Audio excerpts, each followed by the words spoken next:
Hi, I'm Kate, and welcome to Farm Bread. Easter morning is such a fun and special time with loved ones, but I know it can be a little bit overwhelming trying to decide what to make. So in this video compilation, I wanted to share with you a few of my favorite simple bread ideas for your Easter brunch. Some are on the sweeter side, and some are your everyday options like bagels and English muffins. I hope this sheds some great inspiration for you. So let's start with something soft and sweet. So I love these Swedish cinnamon buns that come in the recipe book for the ankarsrum mixer. So today I am going to show you how to make these mouth-watering cinnamon buns. They're easy and they have the perfect amount of sweetness. They're going to bring your entire family together to enjoy. I love that they're not super sticky, and my son Ray really appreciates that too. I do love the filling recipe that comes with this, but I'm actually going to use a filling recipe that I grew up using with my family. And so as a special treat, I'm gonna make that for you. I'm also gonna show you how to shape these beautiful knots because it's not super intuitive, and I've made a few funny looking cinnamon buns in the past. So I'll definitely show you how to shape these and make that a little bit easier for you as well. Sorry, my dog wants to go outside. Just a second, guys. Welcome to Farm Bread. I'm Kate, and I make simple, delicious artisan breads here on our little backyard farm. Making bread doesn't need to be complicated. Do not overthink it. Trust your instincts, take some risks, and have fun in the process. And always remember, beauty is in the eye of the beholder. All right, so let's get started.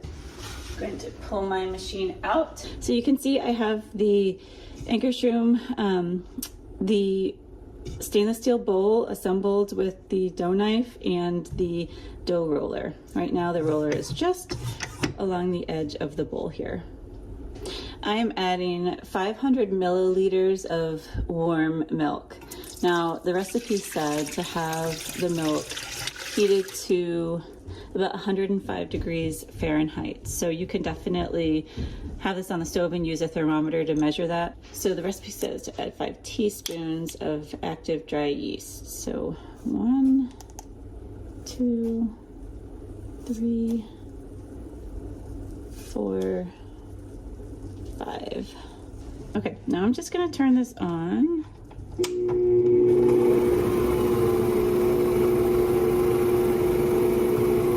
Just going to mix this gently together just so that the yeast is all kind of wet so that it can get foamy.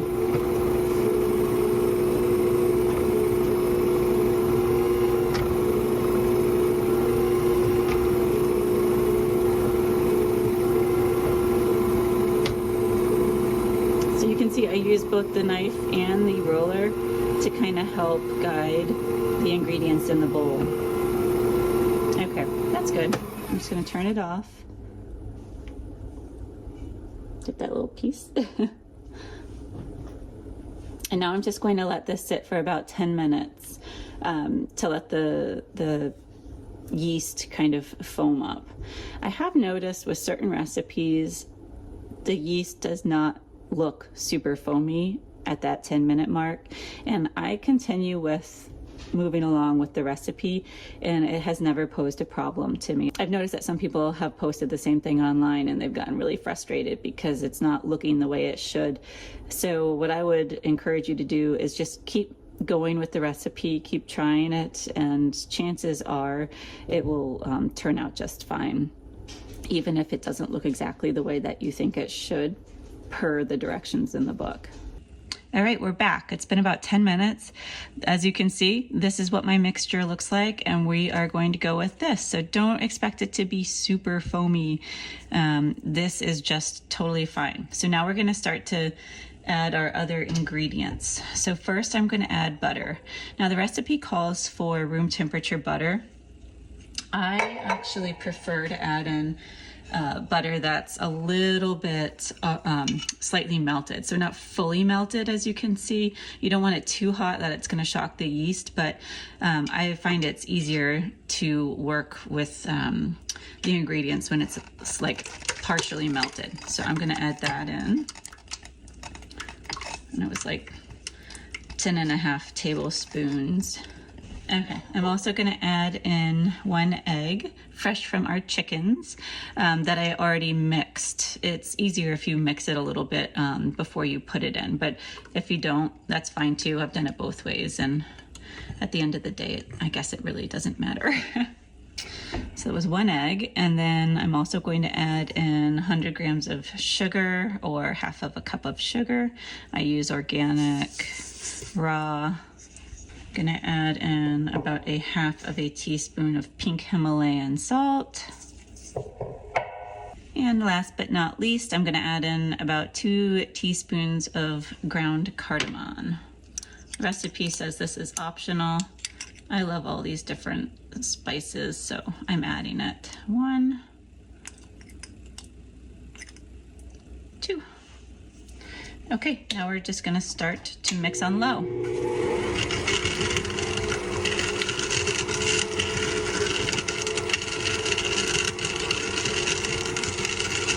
Okay, so this is mixing nicely.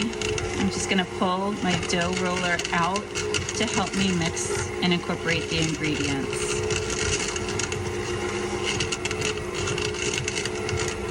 You can also use your dough knife.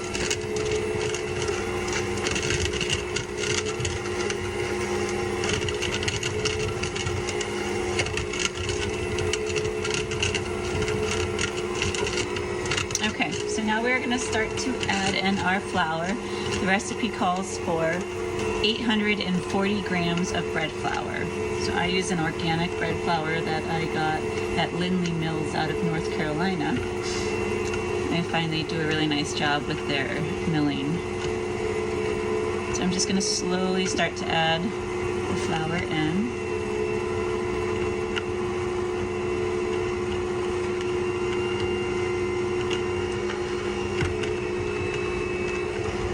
You'll see some chunks of your butter in there. That is totally fine. It will get totally incorporated into the mixture and smoothed out. So don't worry about that.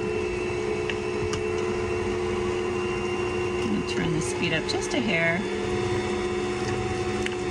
Make sure if you turn your mixer up, to add the flour really slowly because you don't want it flying everywhere. Pull the arm in just a little bit to help incorporate the flour.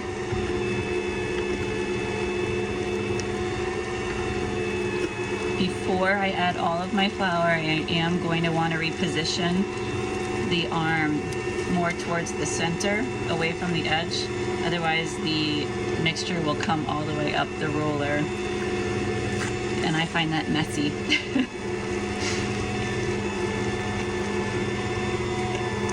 So here you can see it starting to rise up. That's when I like to pull it in. And I'll reposition it a little bit. There we go.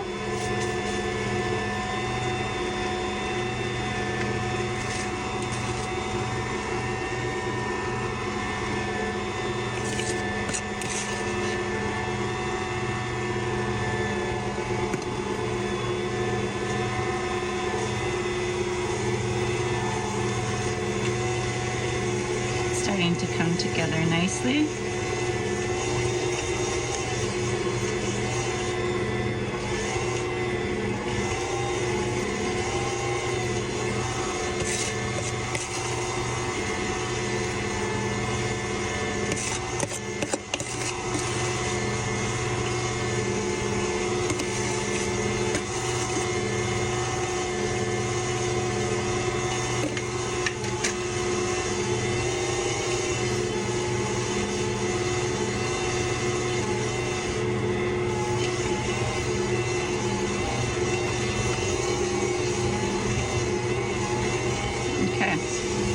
Start to pull it into the center more, and I'm going to turn the speed up.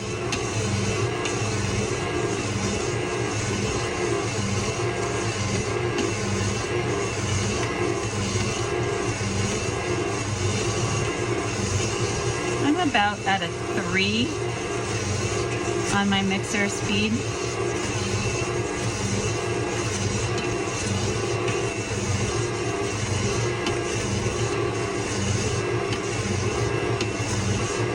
Now I'm just gonna put more in the center.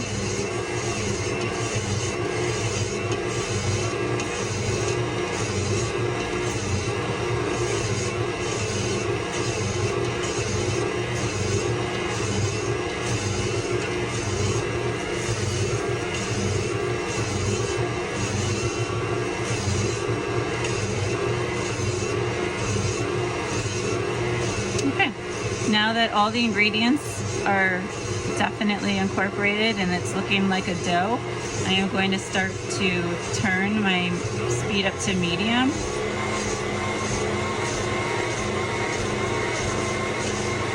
And I'm going to set the timer for 5 minutes.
Starts to move a little bit too much, what I might do is try to reposition it more in the center.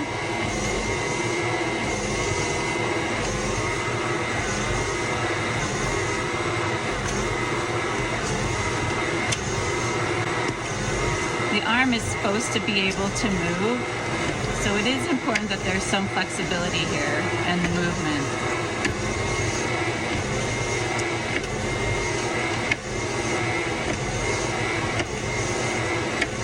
You can see how the dough is really coming off the sides of the bowl nicely and the bottom.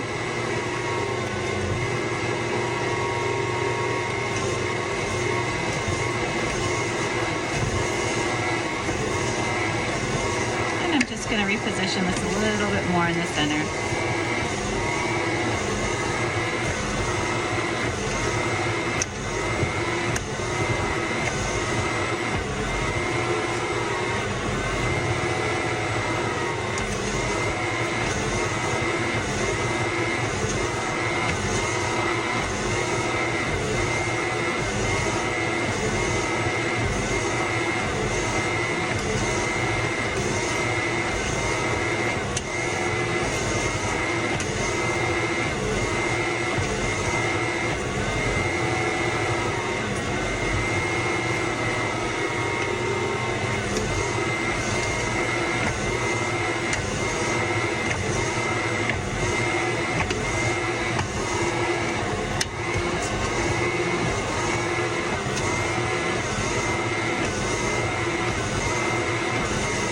I think you can see how beautifully the knife and the roller work together here.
there, it just turned off. So our time is up. You can see that the dough has all come off the sides of the bowl, which is a good sign, the bottom. So now I'm just going to loosen the arm. It's a good sign when there's not much dough. It's just kind of stuck at the top from when it was mixed, but when it's come off the roller, that's a really good sign that it's looking good. And same thing with the dough knife. There we go. Beautiful. See how clean that comes off? Okay, so now what I typically will do is move my ankarsrum back, take my bowl off. Okay, so we have this kind of shaped into a little bit of a ball, and now we are going to cover it and let it rise for 40 minutes. So I will see you in about 40 minutes. In the meantime, I'm gonna wipe down my ankarsrum mixer, and I'm going to clean all of the bowls and tools that I've used so far. So it's a great use of your time to clean up as you go. Okay, we are back. So let's take a look at our dough. Wow, it has risen beautifully. You can see the beautiful cardamom specks, which I think just look amazing in there. So now what we're gonna do is turn this out onto our surface. Now, I tend to notice that we don't need to have a super floured surface. So I will just add a little bit of flour. I'll dust the counter with flour first, and then I will turn this out. I don't want to put too much flour on my surface. Push this back.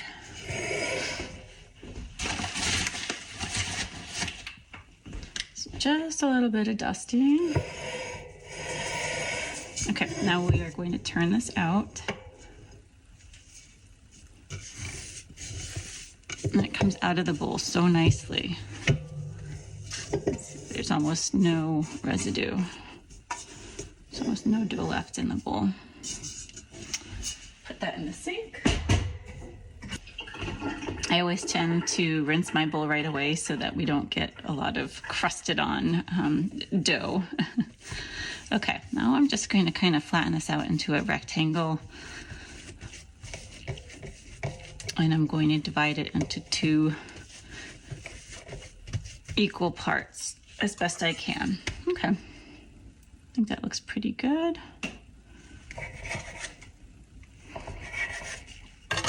Okay, now we're going to take each rectangle and shape it into a 17 by 12 inch rectangle.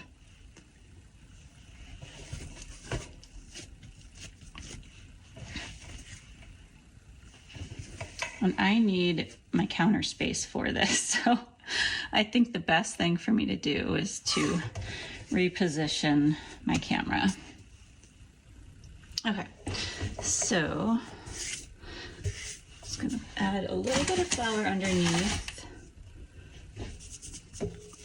and then I'm just gonna roll each rectangle out. So we want each rectangle to be roughly 1 foot, so 12 inches by 17.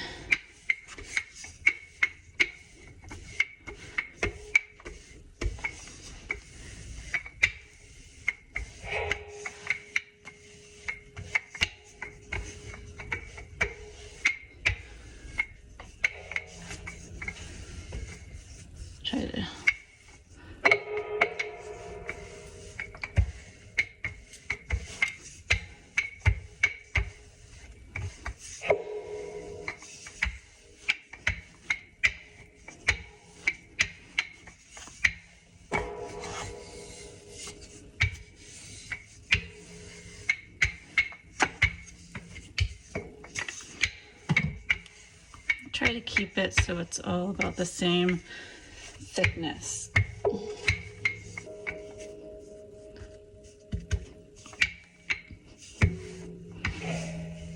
Okay, and then when you think you are good,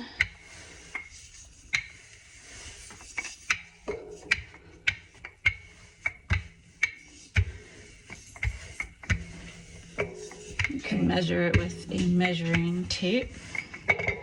I've got this cute little keychain that I love. So I've got, ooh, definitely past 17. So 17's about right here.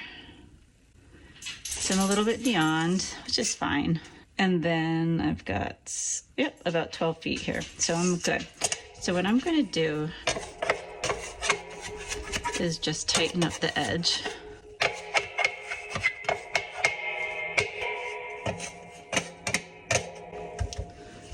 It doesn't need to be perfect, just, you know, around that. So there. And now we can move over to our second one, and I will do my second one. I'm trying to move around the camera, which is not the easiest thing to do, and the lights. So just try to, as you're rolling it out, try to keep the shape, because that's going to make it easier for you to just maintain that shape throughout. And I'm not worried about it sticking as much to the counter. You saw how it came out of the ankarsrum mixing bowl, the stainless steel bowl. So it really, this dough moves fairly easily. Like in the past when I've made cinnamon rolls with my mom, we used to have a heck of a time having the dough stick to the counter. And I find that this recipe, the dough is really easy to work with. All right, so we are getting close here. And having a bench scraper really helps.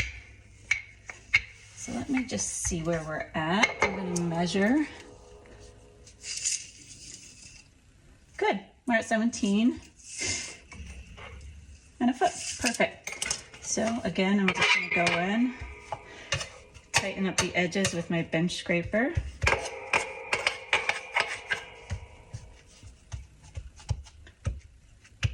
There, perfect. Okay, so now we have both of our flat rectangles and we can add our filling. So this is where my traditional family recipe comes in. I'm actually going to use about 7 or so tablespoons of melted butter. I'm going to apply the butter to the surface of each of these rectangles, and then I'm going to sprinkle brown sugar over top and then the cinnamon over top, ground cinnamon. So I will show you how I do it. So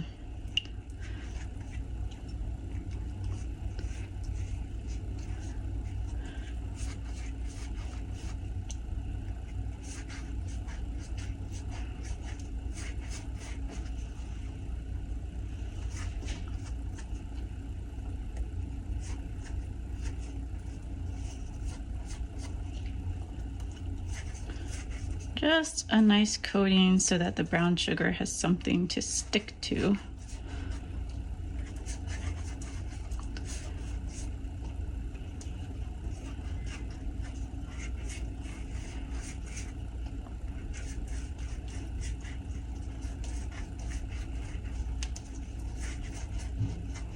And I'll do this to the other one as well.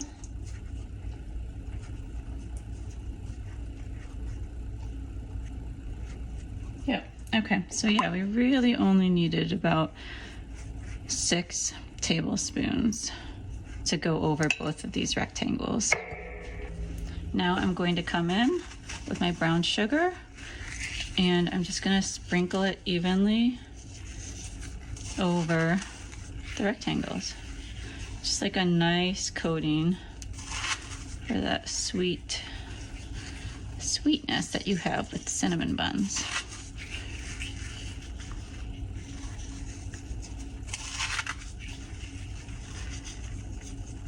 Now, in the past, when I've made these with my mom, we've always added raisins. So that's definitely a variation that you can add. I'll go to the other side, my other rectangle.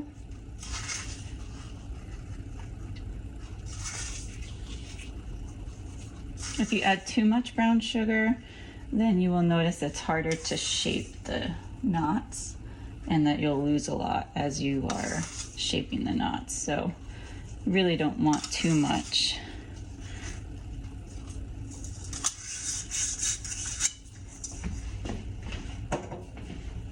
And then lastly, we're just going to add a sprinkle of cinnamon over top.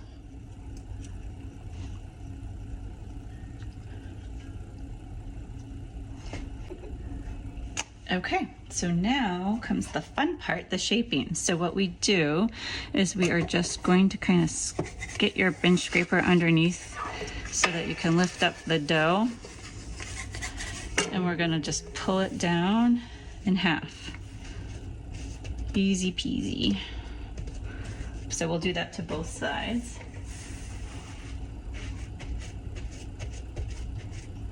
Or to both rectangles. Okay, so now to shape, we are going to cut each of these into about a centimeter wide. I do maybe 1/2 inch to 3/4 of an inch wide strips.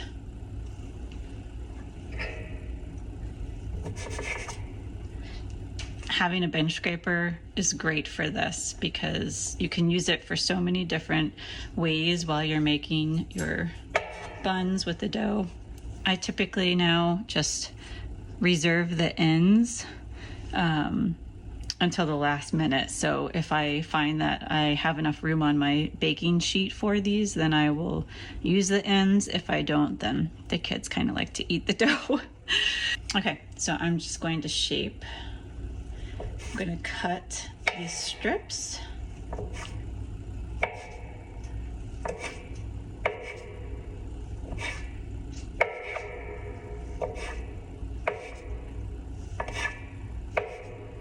I love this. I think it gives these cinnamon buns such a beautiful shape, and it's so different from your traditional cinnamon buns here in America. And this makes a lot. As you can see, each one of these is going to be a cinnamon bun. They're not too big. The perfect size.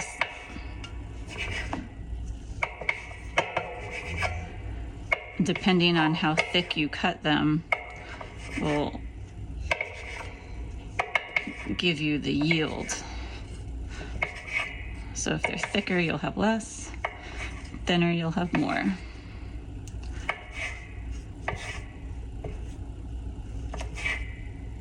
So then I'll just set this end piece aside for now. Same here, I'll cut that end piece off.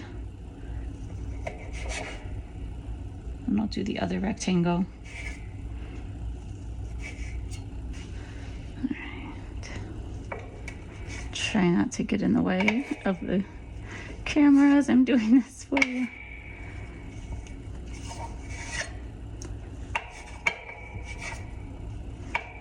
And if they're not perfect, don't worry about it because you'll be twisting these. So it really doesn't matter if, you know, one end is a lot thicker than the other or they come apart a little bit.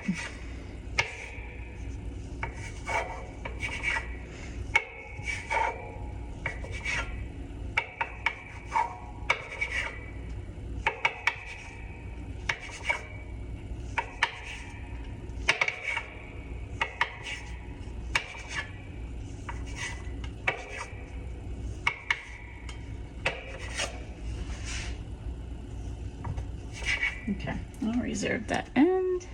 So now that we've done both sides, I'm going to get out a baking sheet. So I like to use a baking sheet that has one of these mats on it. I find these are really nice and easy to use. Nothing really sticks to it, so that's great. So I have another one right here.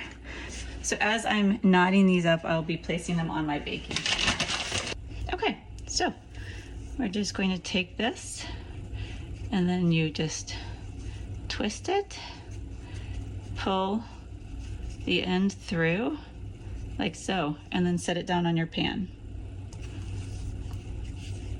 Twist it, pull the end through, set it down on your pan. Twist. See how this is what generates that beautiful kind of striped knot shape look. And I typically try to squeeze in about as many as I can. So I'll do, right now I'm going to do a row of 4 at the top. Twist and pull that end up to shape. So twist and pull the end out. Twist. Yep. Twist. There we go. Basically just tying like a little knot. Twist.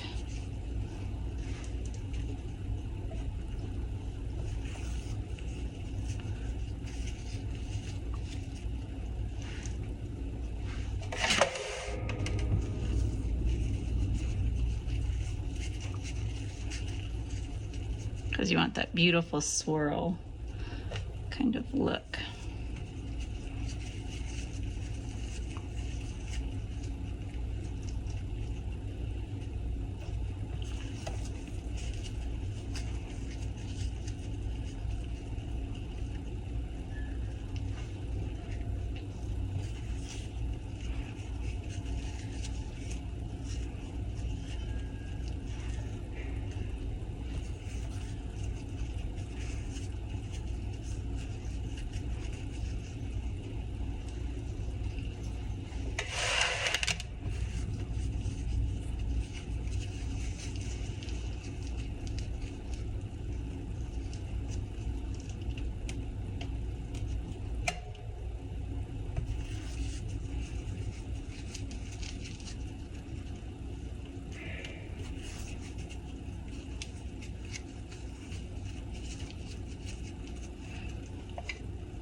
Okay, so that filled up one baking sheet, and I have a few left. Yep. Yep. Did you hear that?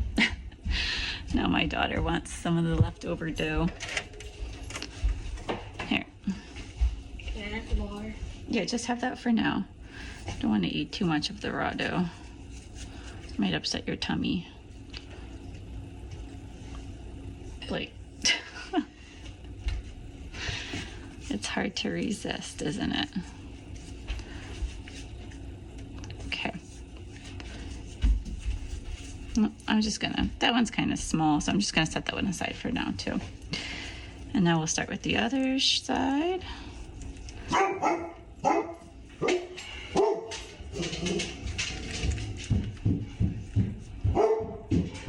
Mailman.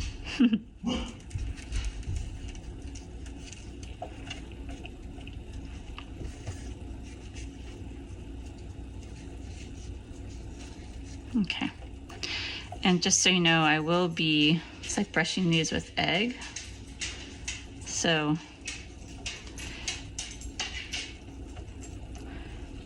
that is going to help some of this loose, the loose brown sugar stick, and so that it won't burn.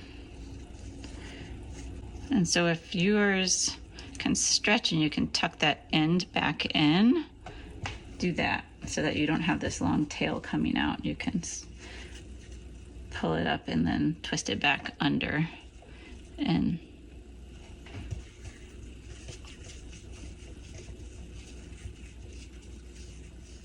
see how that comes out, and then you just push that one back down into, whoop.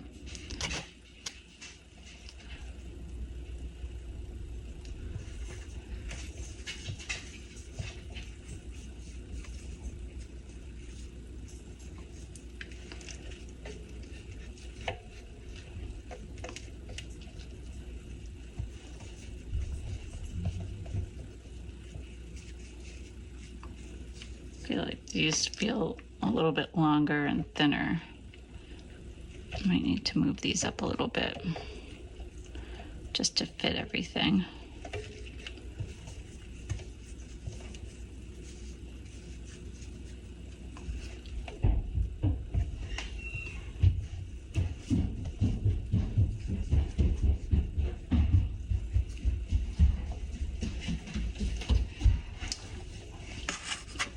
flake. Don't eat too much, okay? Yes, it does. It's all sugar and dough.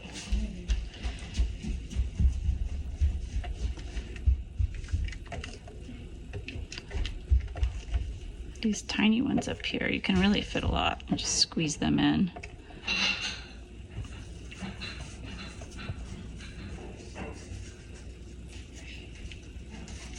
And tuck that little tail in.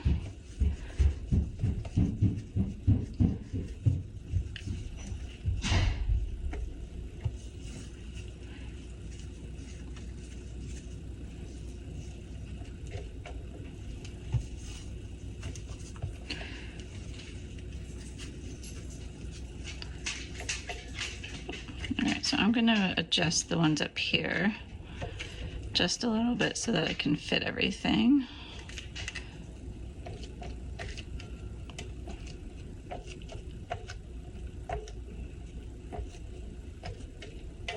Some of these at the end are a little bit larger.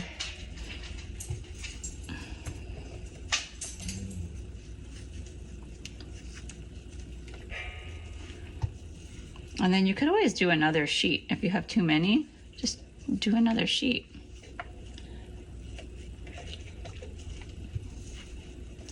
But I think I have enough and not enough to do another sheet. So I'm just gonna stick with this. Or you could always try to go back in and, you know, some of these, maybe I'll replace those.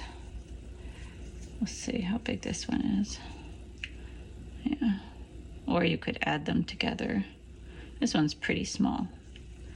So what I might do is just take this out and twist them together and make one big one. Like so. There we go. And then this one's a little bit larger. Flip that one back in. Maybe redo that one. This one's kind of tiny too. So I think I'll put these together. Twist them. There we go. Like so. So play around. There we go. Nothing needs to be perfect. I have some smaller ones, some larger ones, but okay. And then just a little bit of leftover dough. Okay, so now you can see we've got 2 whole trays of our beautiful knots. I'm just going to cover these and let them rise for about 40 minutes. I'm also going to start to preheat my oven to about 450 degrees. Now the recipe book says 435 degrees Fahrenheit, but I have come to find out that I think that's a little bit too low. So I'm gonna do 450 degrees in the oven Fahrenheit. All right, welcome back. Our buns have rested for about 40 minutes and the oven is preheated. I'm gonna brush the buns with egg and then I'm gonna sprinkle some pearl sugar on top. This is something that I got off Amazon. And it's that, it looks like this pretzel salt, but it's actually a sugar. So I will do this now.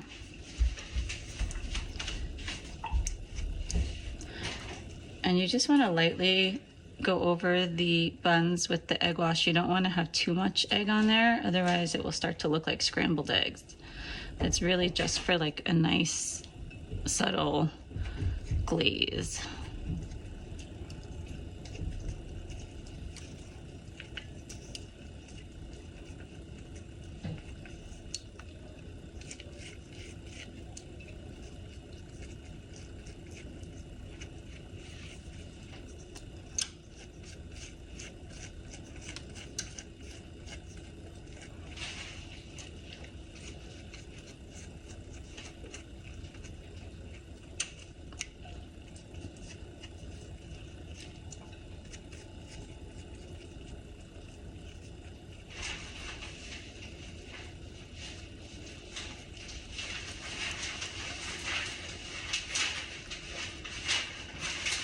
You can see how they puffed up nicely. And then they will rise even more during the bake.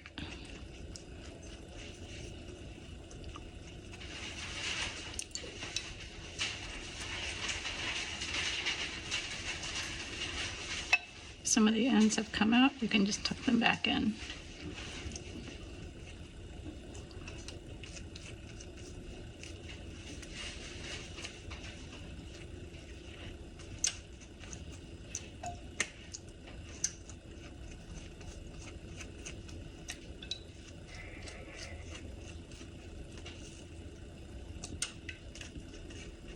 And if any buns are a little too close together, you can always move them a little bit gently.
If there's like a lot of brown sugar showing, I try to at least get that wet so that it helps to protect it.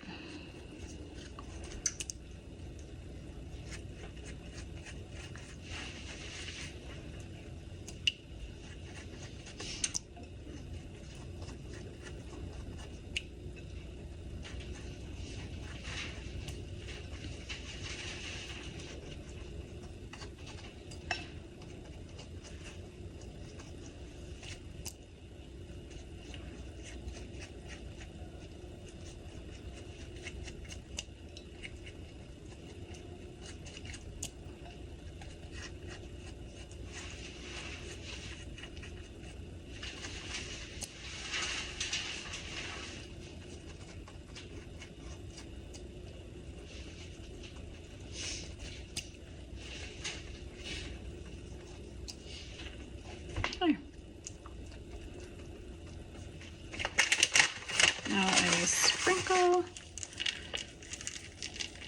a little bit of this pretty white sugar.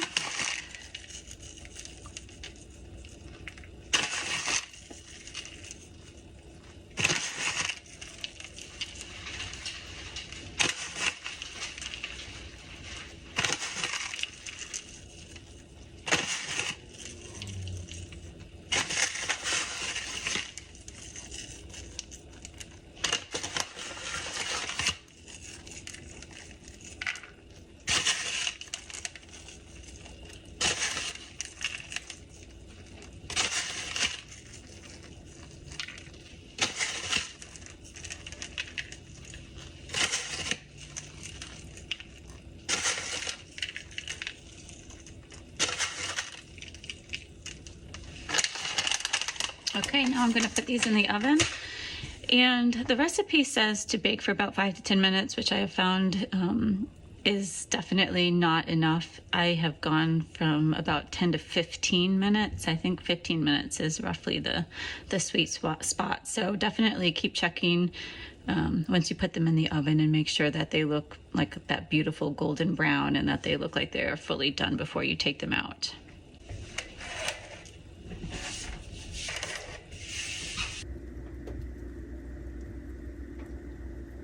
Okay, so I have them on the center rack in the middle of the oven at 450 degrees. These have been in for about 15 minutes and it looks like they are still not ready. So I'm going to keep them in and just eyeball it for the next few minutes to make sure that they cook properly. But you can see how they're puffing up really nicely. They are looking delicious. Okay, you can see how they are browning nicely and the ends are getting a little bit nice and golden. So I think I'm going to take this side out and leave the other side in for maybe 1 more minute. So this side of my oven, because it's not a perfect oven, looked like the one end was getting cooked a little bit more than the other, so I just rotated the pan a little bit, especially so that I can get the center to cook more, because they look a little less cooked. All right, they're all out of the oven, looking delicious. Now I'm going to cover them both with a tea towel to cool. What I love, I don't know if you do this, but I actually keep a bread journal. So for any of the breads I bake, or cinnamon rolls, I typically like to write down what worked and what didn't, and then I can go back next time and kind of make some slight improvements each time. So I am going to be using some of the notes that I took the last time I made my cinnamon rolls, or the last few times that I made the cinnamon rolls, because like I said, there are a couple of things, like with the oven temperature, I increased it a little bit, the bake time I increased a little bit, and adding like different different feelings and things like that. So I definitely recommend keeping a baking journal if you don't. And sometimes I have just written right on recipes like in the book too. Now that they've had a chance to cool a little bit, I'm going to start to separate these and put them on the drying rack individually. You can see it really doesn't matter if they have touched each other during the bake, because they will separate very nicely when you try to take them out of the pan. Another reason I love this baking sheet, I didn't even spray it and they just come right off. You can see the bottom isn't too browned. I have in the past had an issue where I didn't have them on the lower, or I had the buns on the lower shelf and they did get a little bit too browned. So I would definitely recommend making sure that you're baking them on the middle at the lowest, so that they don't get too browned. Look at this. Nice caramelized on the bottom. Don't these look so incredible?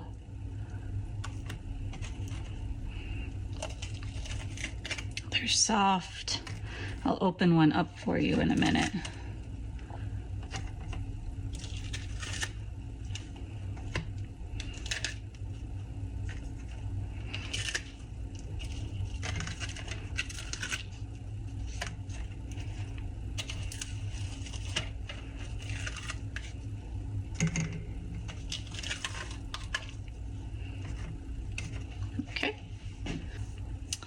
And now I will move this over, and we've got this one to do next.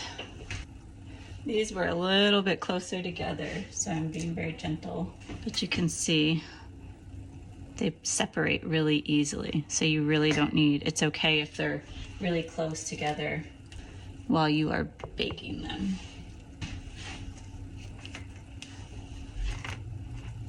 Look how beautiful they look.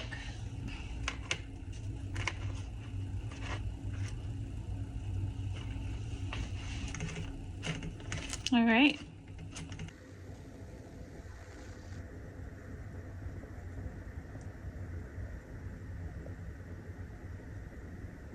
So check these out. They are so delicious. They've cooled a little bit. I'm just gonna open this for you. Hopefully you can see. They are so soft and chewy. They have a delicious inside that's light, fluffy. The Swedish sugar gives it such a nice subtle sweetness. Don't get me wrong, I love drizzled, ooey gooey cinnamon sticky buns as well, but there's something really nice that these are not messy, they're not sticky, they're easy to just grab and go. In fact, I am off to a polar plunge shortly, and so these are going to be like a really nice cozy treat to bring for everyone on my team that's doing this polar plunge. It's my first time, so we're pretty excited. If you try them out, let me know. I would love to hear what you think. If you have a different filling recipe that you use, share below. If you have any questions, post them in the comment section below too. I will look forward to your feedback and your thoughts. As always, if you're enjoying this content, like and subscribe. And definitely let me know if there's something that you want me to post a video on. I'm always open to your feedback and ideas, so that would be great. Thanks so much for watching, and I will see you in the next video. All right, next I want to share something that feels just a little bit more special. A friend recently suggested that I try making this croissant-style sourdough, and with a little bit of experimentation, I gave it a shot. Oh my gosh, it is absolutely incredible. It has this croissant-like flakiness, which is amazing, but then on the inside, the crumb is chewy and moist and so soft and fluffy. It has this buttery richness that is absolutely irresistible. My kids almost devoured the entire loaf right away. It's that good. It has quickly become a family favorite. There's Louie. Hi, I'm Kate and welcome to Farm Bread. Today I will show you how to make this amazing croissant-style sourdough. It may look fancy, but I'll guide you through each step so you'll see just how doable it really is. And trust me, once you taste it, you will understand exactly why my kids could not stop eating it. I think my rooster Louie wants to be on camera too. He won't stop crowing. All right, let's get to it. All right, so first things first, you want to have your kitchen scale, have it on, and make sure you're using grams. I'm gonna put my bowl on top and zero out my scale. Next, we're gonna add our starter. So we are adding 100 grams of inactive bubbly starter. I'll show you, you can see the beautiful bubbles. Mine did overflow a little bit. I knew it was gonna happen. I just didn't have a jar that was large enough that was readily available. So you wanna make sure it's active and bubbly like so. And we're adding 100 grams of this nice active starter.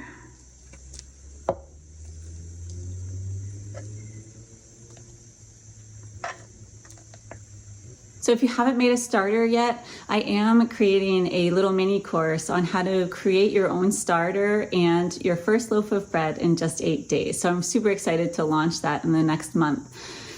In the meantime, I do have a couple of videos as well that you can check out on how to create your own starter. If you have any questions, feel free to reach out to me. And if you'd like me to notify you when my course does go live, you can email me or you could reach out to me at farmbread.org. I'm gonna zero out my scale.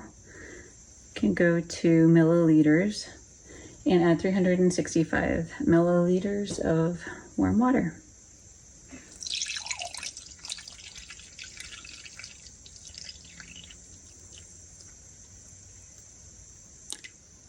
Next, we're just going to stir this up. So I love the Danish dough whisk. I think it's a wonderful tool for mixing ingredients together, but you could use a spoon or a fork as well.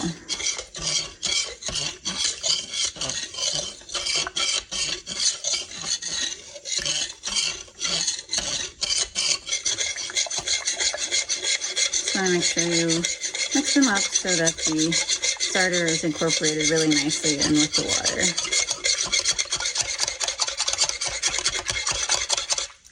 All right, I'm gonna set my Danish dough whisk aside, and now we're gonna add our flour and our salt. We're gonna add 500 grams of a bread flour. I'm gonna zero out my scale, go back to grams.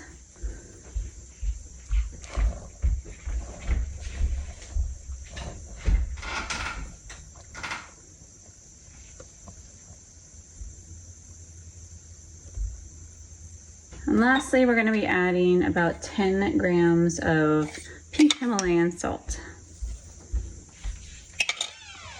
Okay, going to remove our scale.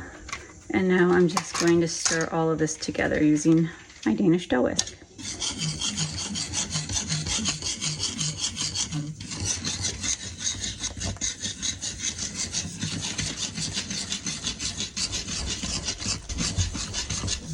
Can start in the center and just kind of go in a small circle, and you'll notice the flour will come down and fall into the center. So it's an easy way to incorporate everything quickly without getting flour flying everywhere. And then once it's really, once the majority is incorporated, then you can start scraping down the sides and just kind of go along the edges with the dough and start to rotate the bowl And then I just push it into the bottom to incorporate everything together. That's why I love this dough whisk. I feel like it's really versatile with the round edge. Helps to scrape down the sides of the bowl, but then also allowing your ingredients to mix together really nicely. All right, so now we have a nice wet like mush. I'm just gonna scrape down the sides of the bowl.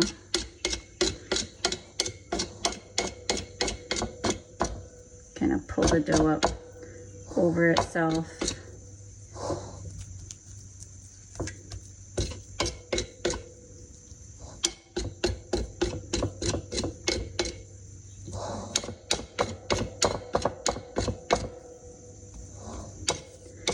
I don't know if it's like the neat freak in me that wants to do this, or if it's just, I just think, you know, I want it all incorporated together. So get it as close to a nice ball as possible. All right, I'm gonna let the dough set for 30 minutes and rest. I'm gonna clean my Danish dough whisk, and in the meantime, I'm gonna start to grate my butter. So I'll show you how I do that, and we'll come back to this in about 30 minutes. All right, we're gonna move this aside and let it rest for 30 minutes. And now we are going to grate our butter. So I just have a regular, I'm using a salted butter. You don't have to use salted. You could you know, most recipes out there probably suggest that you don't, but I always love salted butter. So that's what I'm using. It's also what I have on hand. So I say just use what you have on hand. So we are going to grate 1 whole stick of butter. Might just kind of wrap it up in its wrapper. I have this nifty grater. I think I got it from IKEA a while back, and I love it because it actually comes with a lid that you can put on. So what I'm going to do is grate the butter, put it in the container, and then I'm going to stick this in the freezer until I am ready to, until I need it. So I'm just going to go ahead and start grating. So just use any old grater that you have on hand. I've got one of the ones that my mom used to have as well, with the big handle on top. But really any grater will do.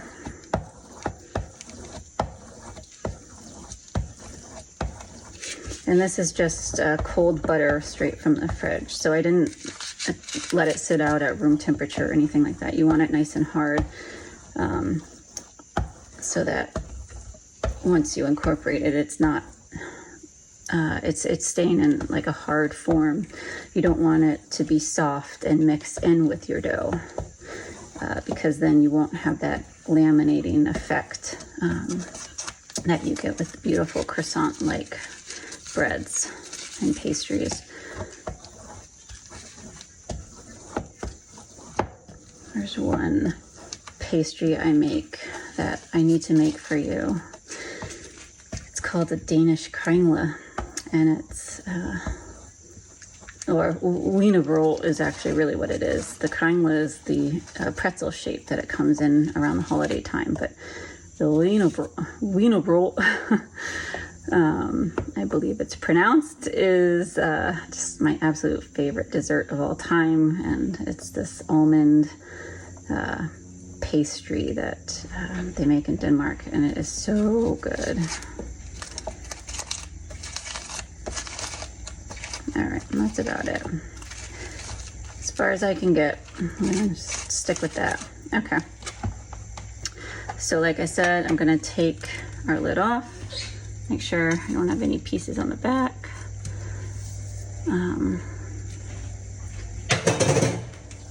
Cover this up, and I'm gonna put this in the freezer until I'm ready to use it, which is probably gonna be in about roughly an hour, because we're gonna do our first set of stretch and folds at the 30-minute mark and then let it rest for another 30 minutes. And on that second stretch and fold is when we incorporate our butter. So I will see you as soon as our dough is ready for its first stretch and fold.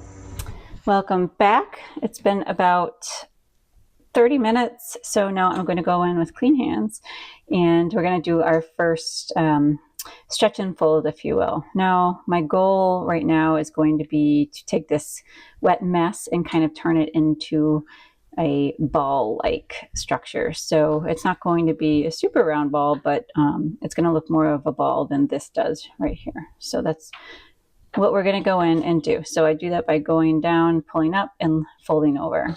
And I just do that in like a nice counterclockwise rotation. You can see the dough is starting to stretch nicely. Sometimes if you go in with slightly wet hands, it helps so that it's not as sticky on your hands. And just stretch it up as you rotate the bowl. And it's really fun to see how after you do this a couple times, it starts to form more of a dough-like consistency and texture. I kind of shake it, wobble it a little bit sometimes, just to get a nice stretch in there. Sometimes if you don't, then you feel like you're just stretching up a little part of it and the whole thing isn't moving. So you can see it's starting to come together, more of like a ball shape, right? Okay, and as we go through this process,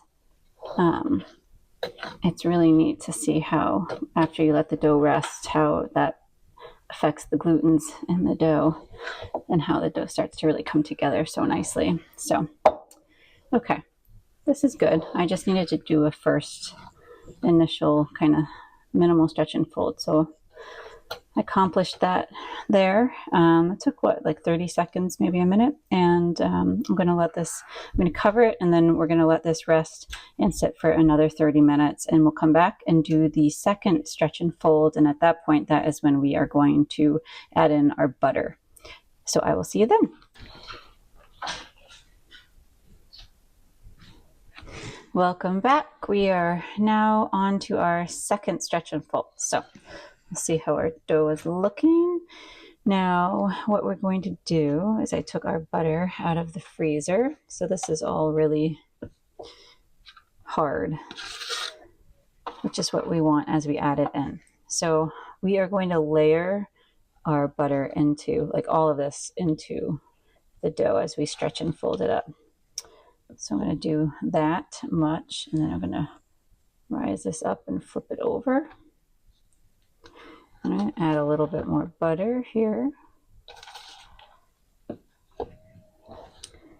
And I'm going to lift our dough up and stretch it over. You can already see how the glutens are working, how it's taking more shape of a dough and less like a mess, or like a mush like it did before. Okay, so now I'm adding some more butter. I'm just going to lift this up and pull it over. So this is creating like layers, if you will, kind of like when you're laminating, you're adding layers of pastry and butter, or dough and butter. That's exactly what we're doing here. So stretch and lift up. Even pull it to the side. Try to get the rest on here, because you don't want to blend these together. You want to layer them. Okay, I'll lift this up. This last one's a little bit harder to do because you have our dog is getting older, and I think he just slipped on the floor, sadly. So sorry, I got pulled away for a second. Okay, so I am just flipping this up and over, and we're gonna try to incorporate the butter as best we can. You can see it's not totally incorporating as well because we just put a whole pound or a whole stick of butter into it. So go in gently and just lift up and pull it over. At this point, you don't want it to get too warm by the touch of your hand. So you really want to do this as quickly as possible. So I'm kind of going around to the edges and lifting up and tucking under with my other fingers. Now I'm just kind of creating this nice little ball here. I'm lifting up. There we go. All right, I really don't want to touch this too much more. I'm just getting it into like a nice soft ball. You can see the butter kind of coming through underneath. And we are going to let this sit for another 30 minutes, and then we'll come back and do one final round of stretch and folds before we let it sit for its bulk rise overnight. All right, I'll see you in about 30 minutes. It's been a little bit over 30 minutes, and we are ready to do our last stretch and fold before our final bulk rise. I do have a little glass of water here. I'm just gonna get my hands a little bit damp to go in, because as we are trying to preserve the layering of the butter, I don't really want to go in and blend it too much. So I really want to go in very gently, lift, and fold back down. So we'll go in, kind of lift, stretch.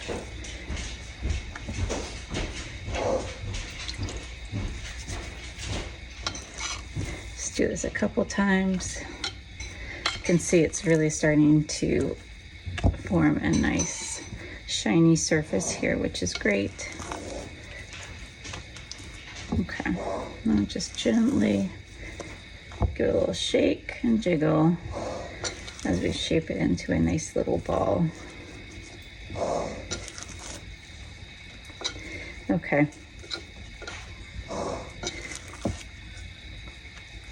Great. I think that is good. So I'm just going to leave it like that. I'm going to cover this with plastic wrap. Don't mind me, this has been used before. I like to reuse it as much as possible. I hate the thought of using plastic wrap once and then throwing it away. So I'm going to put this layer of plastic wrap on, and then we will stay covered overnight, and I will see you tomorrow morning. So what time is it? It's almost 8 o'clock, and I will try to come back in about around 12 hours or so, maybe 11 to 12 hours. What we want is the dough to be double in size. So once we achieve that, we can come in and start working again. All right, there we go. And I'll cover this up. All right, I'll see you in the morning. Okay, good morning. We have let our dough rise overnight. Okay, we're looking for double in size. I definitely think we got there. Look how beautiful this has risen. This is amazing. This is such an incredible recipe. So you can see how nice and jiggly this is. I'm going to turn our dough out onto a lightly floured surface. So I'm just going to be using all-purpose flour for the dusting on the surface. So I'm just going to move our dough over to the side as I sprinkle a little flour around. And now we're just going to turn the dough gently out onto the counter. You can see how it just kind of slips right out. And honestly, part of that is from the butter.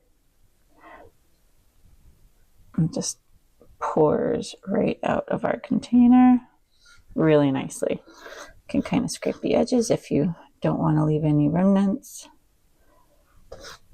Now what I like to do is put my bowl in the sink right away, because I'm going to rinse this with water really quickly and then I'll come back. What's really nice here is you can still see our little pieces of butter. It has not blended into the dough, so that's going to help us with that laminating. And it's also going to give us that nice croissant-like texture. So I'm going to flour my hands a little bit more, and I'm just going to lift up and start to shape my dough. Again, if you watch my videos, I like to use oval or oblong bakers. Just fold over. Remember, we're not kneading, we're just folding over. This is such a beautiful texture. So light and fluffy. So yeah, we're laminating. We don't want to smush the butter into the dough at all. So we want to be super gentle at this phase. Just kind of tighten the shape. Again, get some flour on your hands if you're feeling a little stick. Tuck ends under. I'm gonna put some flour in my proofing basket. My bakers are also oblong, so you're gonna have your proofing basket match your baker or whatever you're using. So if you're going to be using a Dutch oven, obviously you're going to be making a round circle, or a baking stone. Could be using a loaf pan, obviously, and that would be more of this oblong shape. So my shape right now is going to be that oblong kind of ovally long shape. Okay, so we've got this tightened up nicely. I'm going to just let it sit for a little bit while I go get my bench scraper. I'll come back and I will put it into my proofing basket. So now we're going to use our bench scraper to help us get our dough into our proofing basket. So I'm just going to get a little bit of flour on my top and on my hands. I'm going to use our bench scraper to help tighten the shape again. Do that by just kind of pushing down and under and rolling the dough towards you. Okay, so I'm going to pick this up.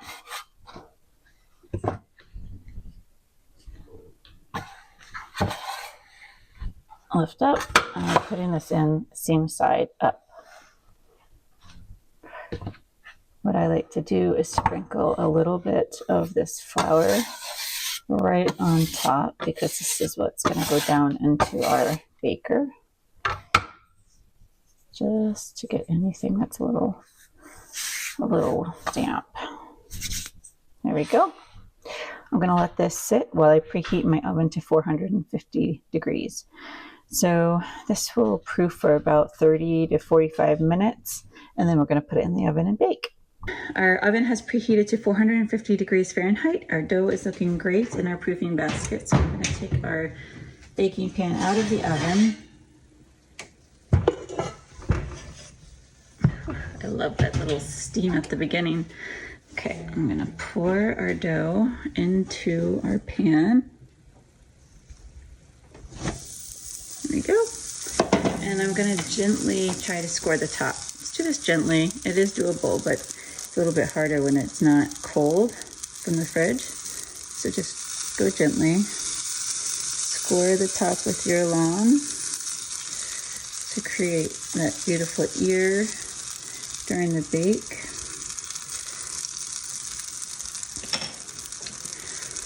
I love these gloves. If you do not have them, I would definitely recommend getting some oven-proof gloves, heat-resistant gloves. They make moving around lids and all of that, holding pans, so much easier. Okay, so now I'm going to bake for 20 minutes covered, and then in 20 minutes I'm going to take the lid off. So I'm going to set my timer. So I will come back and show you how our bread is looking in the oven in about 20 minutes. The girls have come up for their morning treat.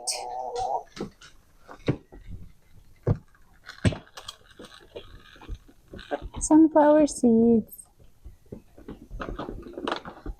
Okay, it's been 20 minutes, so we're going to take the lid off.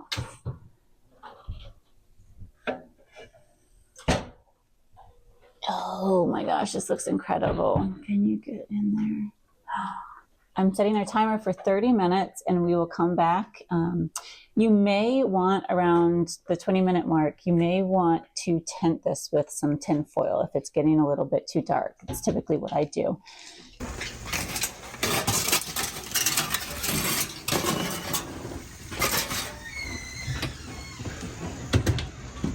All right, our timer is off, so I'm going to take our bread out of the oven. Oh my gosh, this looks incredible. Just wait till you taste it though. I'm going to take it out of the pan and set it on a cooling rack. All right, so we're going to let this sit for about an hour, and then we'll dig in and I'll show you how this looks. How beautiful does this look? Oh my gosh, it is so good. got this rich, buttery flavor, nice and crunchy and flaky. I cannot wait to open it up and show you guys.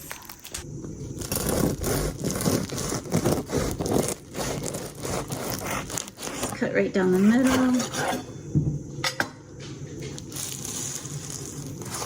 So you can see how beautiful this crumb is. It's nice and fluffy, it's light, but it has that sourdough texture, but when you cut into it, it has this moist, buttery, rich flavor and crumb that is just absolutely delicious. All right, I'm gonna cut a piece for you.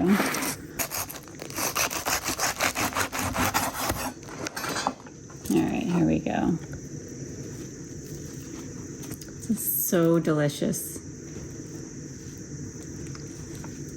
So the top of the loaf has this amazing buttery flakiness that is so good, very reminiscent of a croissant. And then the inside has this amazing crumb that's so chewy. It's moist, it's fluffy. This is definitely one that everyone's gonna love. I hope you give it a try. If you do, let me know in the comments below. I'd love to hear your thoughts. Share pictures in the community tab. It's always fun to see what you guys create. If you're enjoying this content, please like, subscribe, and share. If you have any questions, comment below and I will get back to you as soon as I can. If you have feedback, I absolutely adore it. So definitely comment below and I will check that out. And if you have any suggestions or would like me to make a certain type of bread or recipe, definitely throw that in the comments below as well. And I will add it to my to-do list. Thanks again for watching. I hope you guys have a great time baking and I'll see you in the next video. If you're looking for something simple and a little bit more familiar, these delicious sourdough bagels are one of those things that your guests will absolutely love. They'll seem extremely special, but they're also rather simple to make. Hey friends, welcome back to Farm Bread. So today I have a special treat for you. I am going to show you how to make delicious, soft and chewy sourdough bagels that are just like the New York style bagels that you will absolutely love and your whole family will love too. Now it sounds really complicated and complex, but it doesn't have to be. And I will take you along some simple directions so that you can follow along and make these in your own home and surprise everybody with your amazing sourdough bagels. One thing I get asked all the time is why I don't use my mixer if I'm actually using the mixing bowl. And honestly, it's tradition. It's like habit for me. Like I love how simplistic sourdough is, and you know, you're using like 3 ingredients: flour, water, and salt, and it's just the simple nature of it. I just, for some reason, like to be like more hands-on with my sourdoughs, but this is the one recipe that I actually do use my mixer for. The bagel dough it tends to be a little bit more dense, and so I use the mixer to help me just integrate all the ingredients together a little bit easier. Instead of putting in all that elbow grease, I defer to my mixer for that. So for this recipe, I do use a mixer. Do you have to? Absolutely not. You can totally do this by hand. It's just up to your own preference. Welcome to Farm Bread. I'm Kate and I make simple, delicious artisan breads here on our little backyard farm. Making bread doesn't need to be complicated. Do not overthink it. Trust your instincts, take some risks, and have fun in the process. And always remember, beauty is in the eye of the beholder. I have my bowl on my scale. So that's the first thing. Make sure you zero out your scale to grams, and we are going to be using 150 grams of active bubbly starter. So make sure that the day before you feed your starter so that it's active and ready to go when you are ready to make your bagels. Another quick note about my starter is I use a whole wheat starter. I fresh grind whole wheat berries and use that whole wheat flour as the flour for my starter. So mine always looks a little bit different than everybody else's, who usually have like a typical white starter. Mine's always a little bit wheatier looking. All right, I'm gonna zero out my scale again, and now I'm gonna add 250 grams of warm water.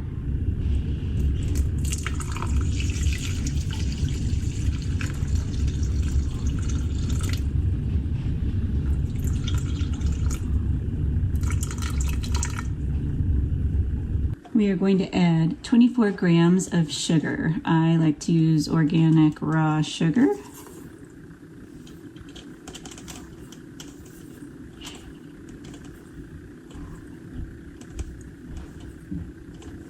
There we go. Okay, so now I am going to use my Danish dough whisk, my trusty Danish dough whisk that I absolutely love, to stir the sugar, the starter, and the water together.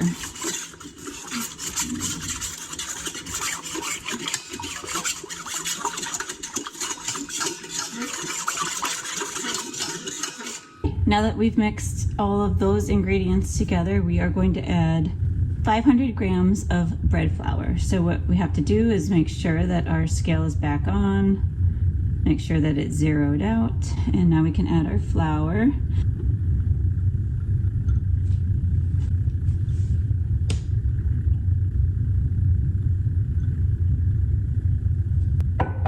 $500 on the dot, perfect. And then we are going to add about 9 to 10 grams of, I like to use pink Himalayan salt. Now I'm going to take my bowl and just put it onto my mixer. So now that my ingredients are in my bowl, in my mixer, I'm going to turn it on very low. This is actually an ankarsrum mixer. It allows me to move the wand to help incorporate the ingredients. As you can see, it looks a little too dense right now, so I'm just going to add a touch of water to help it come together.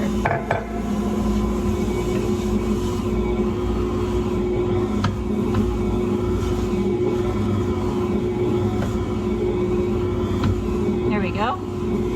That was probably about a tablespoon of water. Lock. Wand.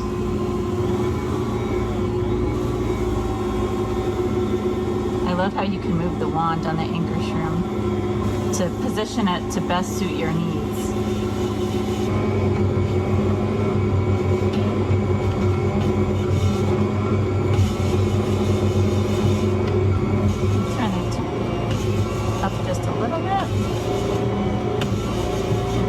The bowl is starting to get clean. It's forming a nice ball. Just about done. Perfect. It's come together really nicely. I'm going to remove my roller. Scrape off anything that did not get incorporated, just to blend it in.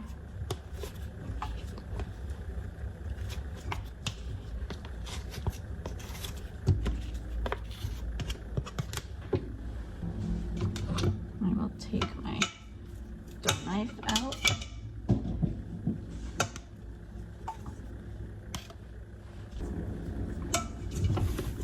I'll make sure everything's together.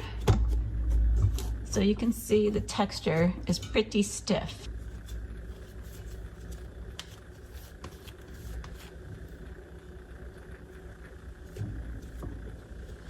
Now that the dough has come together really nicely, I am going to cover the bowl and I'm going to let it rest for about 45 minutes to an hour, and then we will come back to it. Now that your dough is resting for about 45 minutes to an hour, it's a really good time to clean all of your baking tools that you've used so that they don't get that dry, crusty dough that's really hard to get off on them. So clean your baking tools, and also if you haven't fed your starter, go ahead and feed your starter. Our dough has rested for about 45 minutes to an hour, and we are going to now shape it into a nice little smooth ball. This does not take a long time. You can kind of see what the texture looks like right now. And just to shape it, we just pull it up gently. Kind of like folds, but it's so dense that you don't really do much. And just kind of pull it up, round it out, and then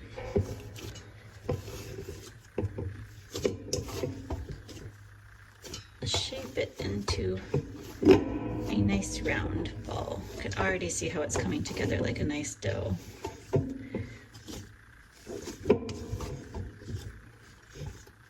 Glutens are relaxed. All right, there we go.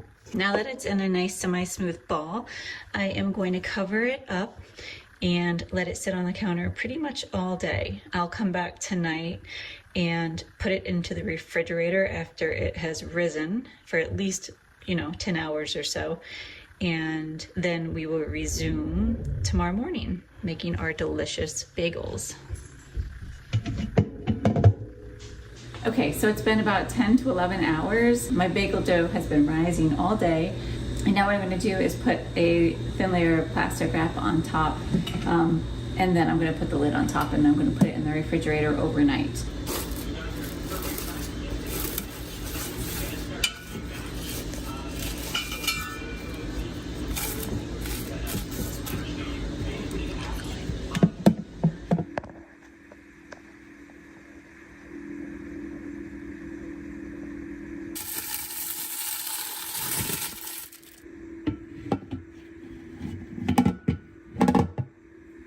Our dough has been sitting on the counter for about 2 hours. I got up early, took it out this morning, and just let it rest on the counter while I did some other things. So to start, I'm going to roll it out onto our counter. It's non-floured, which is really important. So make sure that it's a non-floured work surface.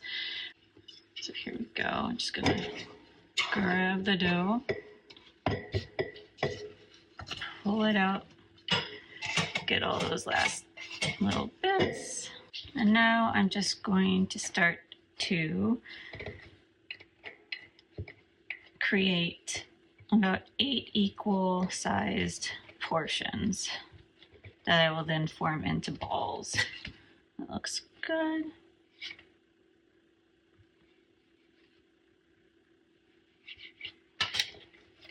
One.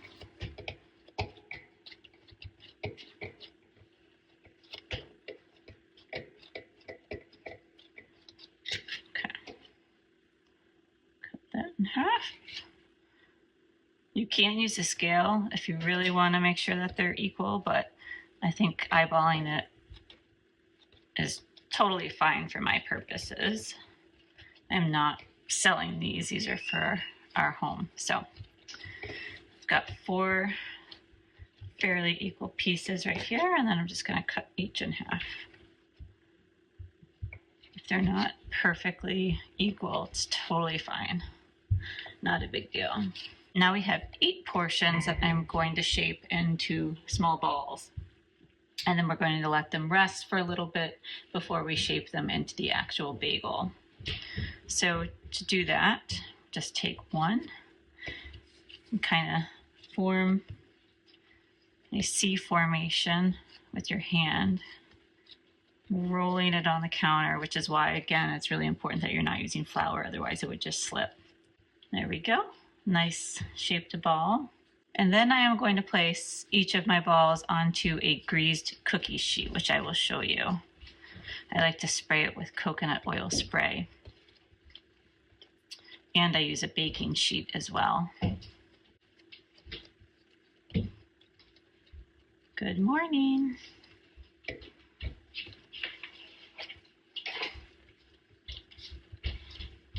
Kids are starting to wake up.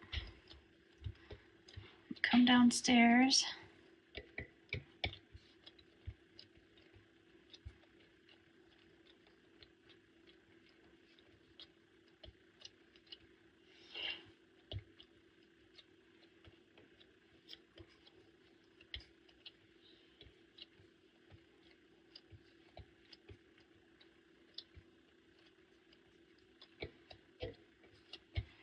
You don't have to refrigerate your dough, but the refrigeration process does help to add to that chewy texture and deeper flavor, but it's not necessary.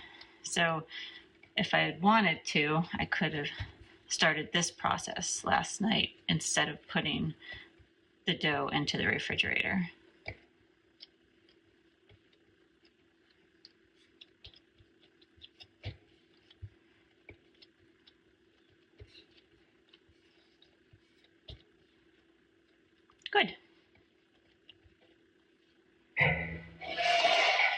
Here's the baking sheet.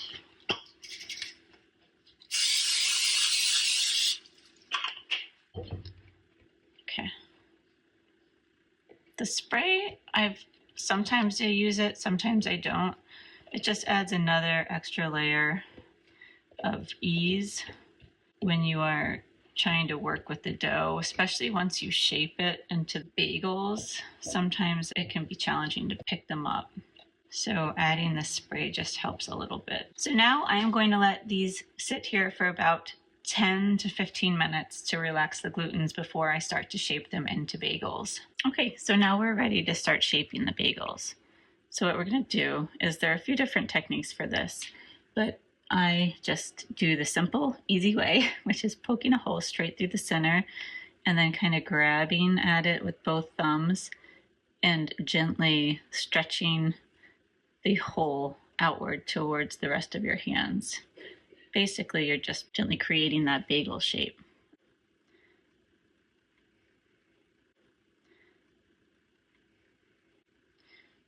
Again, so poke a hole with your thumbs and then gently kind of stretch as you rotate the dough into that beautiful bagel shape.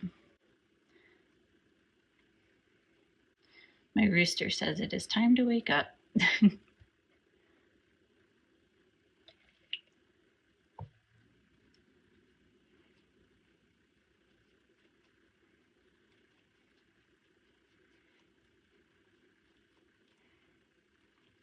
The hole will slightly shrink as they are rising. We're going to have it go into a final proof after this. But don't worry about that. When they come out, even if the hole kind of closes up on you, they still look amazing and taste fantastic. So no one will hold it against you.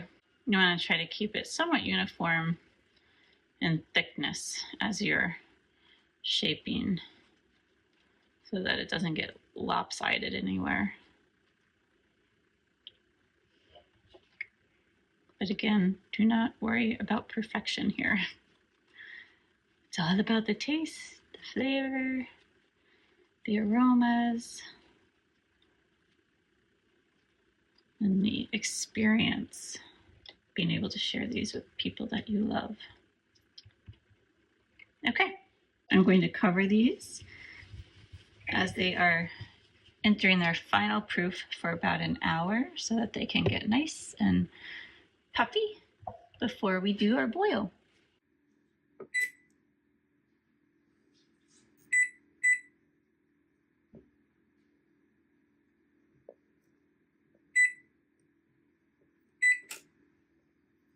You can see our bagels have puffed it up ever so slightly. A little bit more rounded and puffy looking.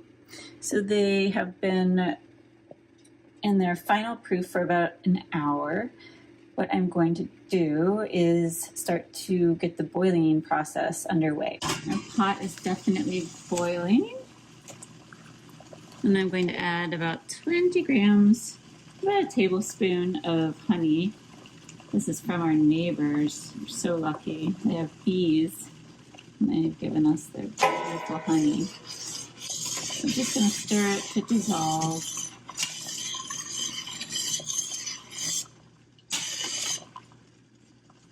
So now I am going to drop our bagels into the pot.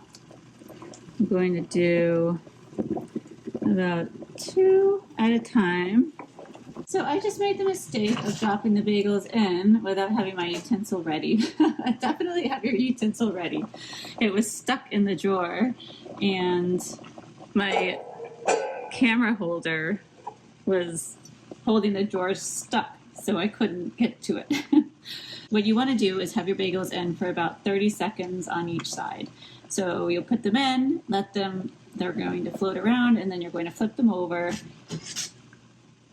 and let them boil on the other side for about 30 seconds as well. And that helps to get them nice and chewy. And then I'm setting them back down onto my baking sheet. I can probably do 3 at a time here. All go. Just make sure they are floating around. And once they have been in for about 30 seconds, I will flip them over.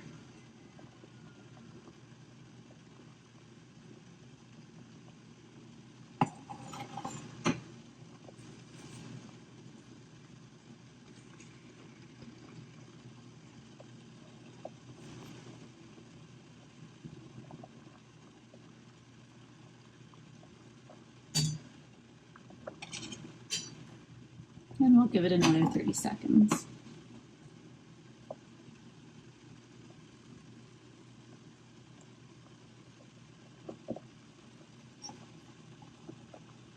Now, one thing you can do in advance is get your seeds ready on a plate so that while they're still pretty wet, you can dip them right away into your seeds. So while these last ones are getting ready, I'm going to get out my seeds. I typically like to use organic seeds. Here's a delicious everything but the bagel. Sesame seeds. Poppy seeds. So I put these out on each individual plate and give the plate a little shake so that it flattens out in the center. And then what you will do is take your beautiful bagel and place it like so. Just roll it in the seeds. And get a nice coating however you like. You want some, not too many.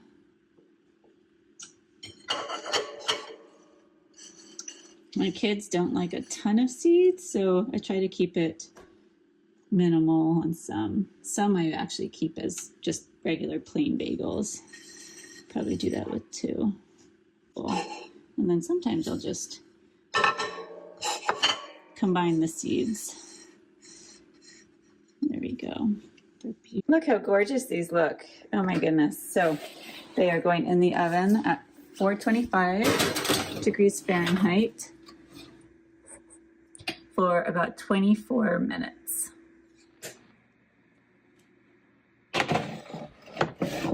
Bagels are looking amazing. They are ready to go onto a cooling rack.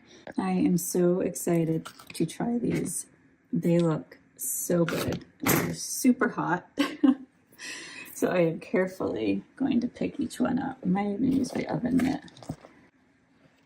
I'm going to transfer them, without losing too many seeds, over to this rack.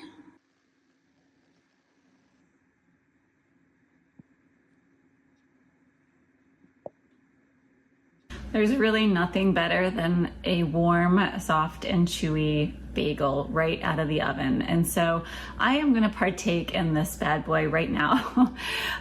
It's really hard to resist, and by all means, indulge right away, right? I mean, what's better than warm bread right out of the oven?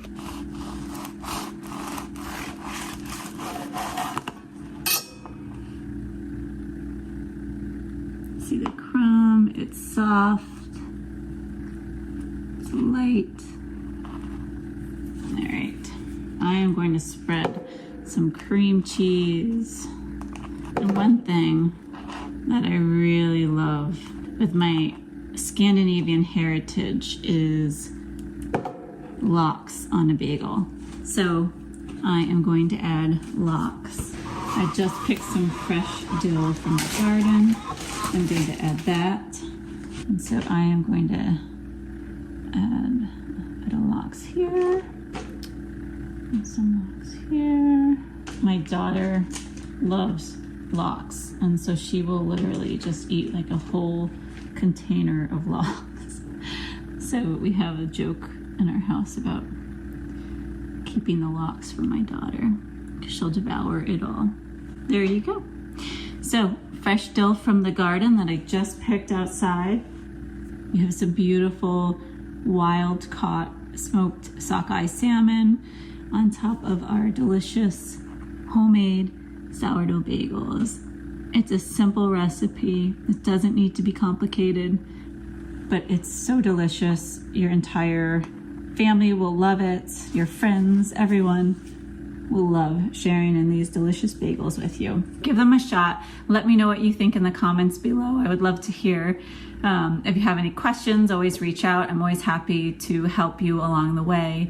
And please like and subscribe. If you absolutely love the recipe, please share it with friends too. I'll see you in the next video. Stay tuned for some other breakfast themed sourdough videos coming your way.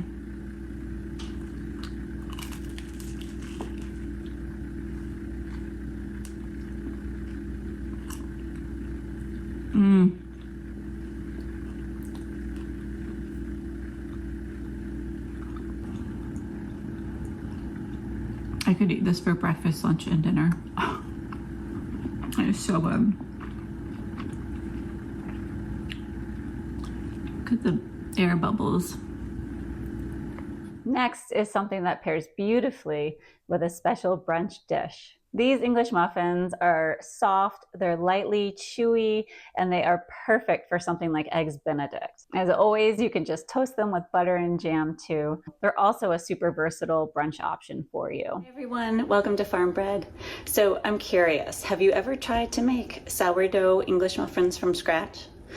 I know it sounds like a daunting task, but I promise it truly is not. I'm going to share an easy recipe with you that will yield delicious results. They're soft and light in texture, and they have those little nooks and crannies that everybody loves. Welcome to Farm Bread. I'm Kate, and I make simple, delicious artisan breads here on our little backyard farm. Making bread doesn't need to be complicated. Do not overthink it. Trust your instincts, take some risks, and have fun in the process. And always remember, beauty is in the eye of the beholder. So I don't know about you, we love English muffins in our home. Especially my son Miles loves to have English muffins just toasted with just butter. He is all about the butter. I love putting a slice of Havarti cheese or a extra sharp cheddar cheese on top. My other son, Ray, actually does not like the butter. He likes the jelly. The entire family loves our egg sandwiches, and we do use eggs from our girls out back. Or you could go for a little bit more of a decadent affair and have a beautiful Eggs Benedict. And so they're super versatile. You can use them in so many different ways, but no matter how you slice it, they are always going to be delicious. I have a feeling my chicken is coming up the stairs for her morning snack, so I'm going to do this quickly. Yep, Starly wants some sunflower seeds. Oh yes, someone's at the door. Starly, what are you doing?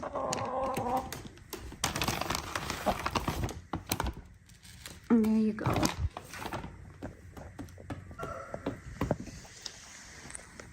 All right, so to get started, you're going to need milk, water, butter, active bubbly sourdough starter, sugar, all-purpose flour, salt, and cornmeal.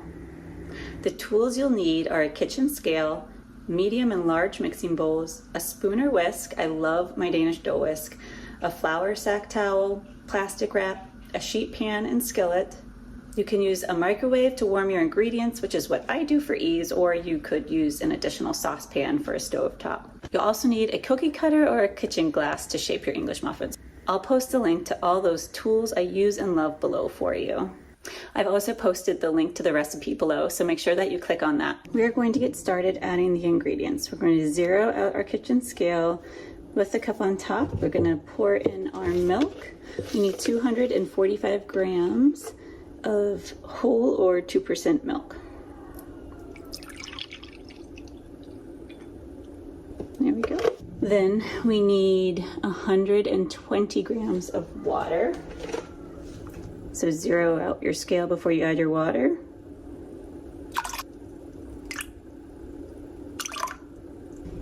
And if you go over, I'll just remove a little bit. There we go. And lastly, we need butter. 56 grams of butter.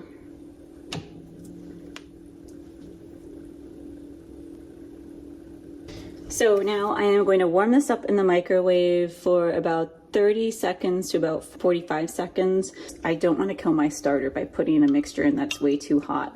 So I basically heat it so it's lukewarm and then let the butter gradually melt on its own in here so that I know this mixture is not going to be too hot when I put it into my mixing bowl. So I'm going to set this aside for now, and I'm going to put my bowl on the scale. So take out my dough whisk. I'll zero out my scale. So we're going for 75 grams of active bubbly starter. All right, there we go. A little bit over is fine, don't worry about that. Zero out your scale. 24 grams of sugar. There we go. Now what we're going to do is slowly pour in our butter, milk, and water mixture while we're whisking all these ingredients together.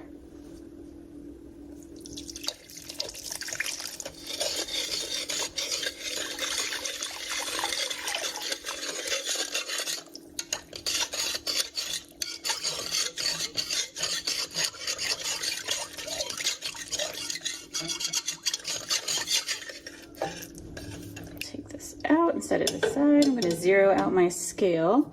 Now we are going to add our flour. So we're going to add 500 grams of an all-purpose flour.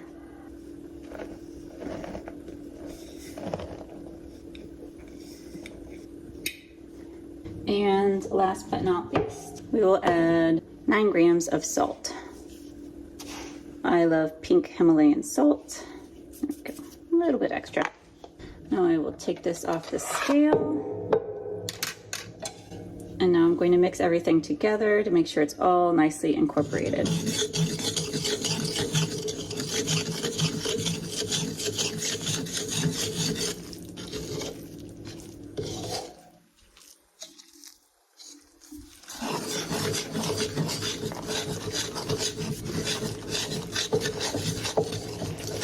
Found that if you just keep stirring in the center, it does come together really nicely.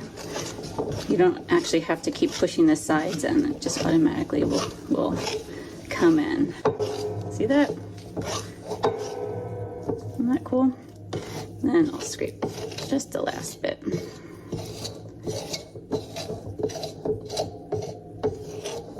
This bowl is one that my mom had given me that she has had for a long time. In fact, I wouldn't be surprised if her mom gave it to her.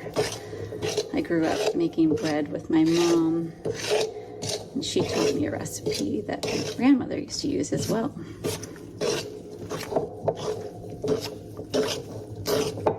All right, everything looks pretty well incorporated. So now I'm just going to scrape down the sides. Again, another reason I love this tool. It's really easy to clean the bowl with this tool.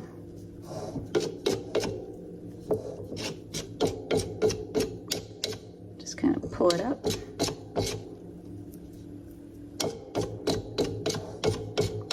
You really don't have to do this. I just do this. I like to be nice and tidy. There we go. Good. So, you see how shaggy the dough is right now? That is perfect. I'm going to clean off my whisk right away. Here's another tip for you. Clean your bread tools right away after you use them, because this wet dough, once it dries, it is so hard to get off your bowls, your dough whisks, etc. But if you clean it off right away, then you don't have to worry about that. So now I'm going to let my dough sit for about 45 minutes. I'm going to cover it with a tea towel. All right, my friends, we are coming back. It has been about 45 minutes. We are going to do our first fold. So this fold is not optional, but I will do 2 subsequent folds because I'm going to be home all day, and those are totally optional. You do not have to do them. The initial way to go in is just go in and kind of fold up rotate the bowl and just pull each side up. So you see how we're just pulling the side up.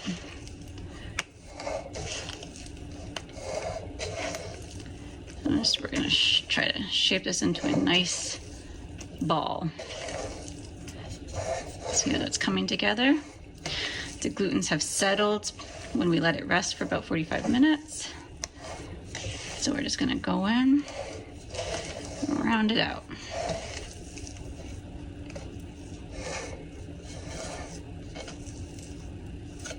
So now I will come back in about 3 hours and I will do that process again, and you will see how the glutens are a little bit different next time.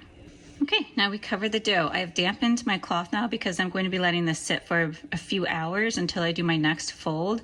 So I want to have a damp cloth so that the dough does not dry out. One thing about this recipe, I love that I can make the dough in the morning and then let it rise all day long, and then pop it in the fridge overnight. It will have that nice long fermentation overnight that actually adds to a delicious flavor. And then we'll make the English muffins in the morning. Okay, so it's been about 3 hours since we did our first initial fold. So now I'm going to come in. This is a totally optional step, but I am going to do a set of folds here, just for added rise and strength for the dough. Just gently pull up.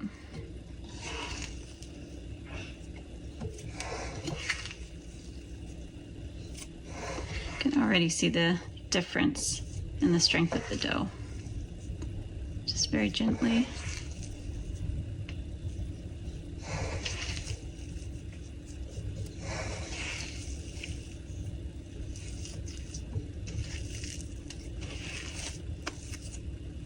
Then I turn it into a ball. Okay, that's it. Now I'm going to cover it again. Again, my cloth is damp. And I will let this sit for 3 more hours, and then I will do another set of folds.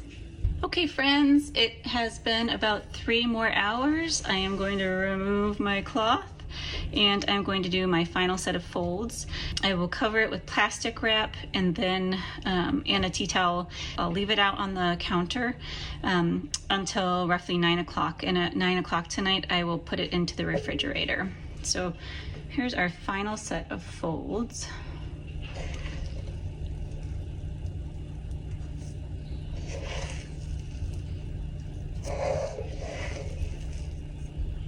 Definitely coming together nicely. You can see some air in here. Okay.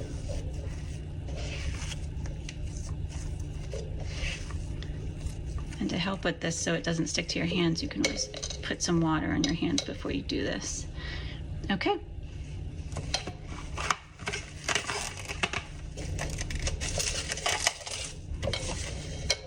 Come back at 9 o'clock tonight and put it in the refrigerator. Okay, it has been about a 10-hour rise. Let's see how the dough looks. Oh yes, definitely double in size. I am going to pop this baby into our refrigerator. Again, I have a clear layer of plastic wrap on top, and this will go in the refrigerator overnight for an additional ferment.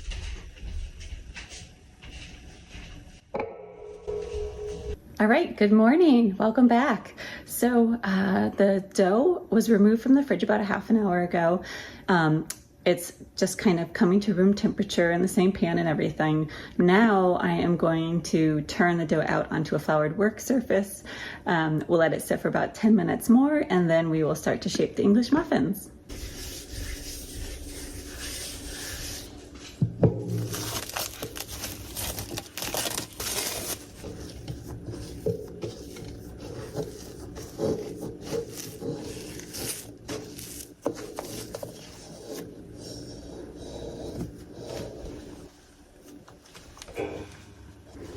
Now that this is on my floured work surface, I'm just going to let this set for about 10 minutes. Okay, our beautiful dough has sat out for about 10 minutes just to relax a bit. We are now ready to start shaping our English muffins. I did want to point out, if anybody was noticing these little tiny brown specks throughout, I use a sourdough starter with whole wheat flour that I mill myself, and so that's why we have these little tiny dots all throughout. Those are the germ from the fresh milled flour. Okay, so you're just gonna take floured hands and just gently push the dough out into an oval shape. We want it to be about a 1/2 inch thick. We are going to try to make about 12 of these. Okay, I'm just going to take some flour, put it around my glass. This is literally a ball jar with a wide mouth. I'm try to add a little bit more flour, but sprinkle the top. Start cutting out the shapes. Go right to the edge. There's one.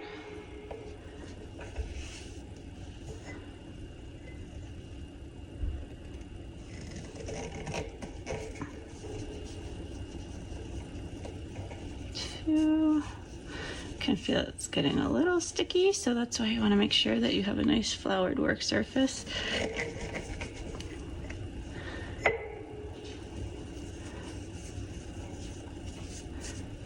Three. And I am going to start transferring these to my pan. Now, while this dough had been resting, I sprinkled a sheet pan, as you can see, with some cornmeal that I freshly ground as well. So I'm just going to start placing these on my sheet pan.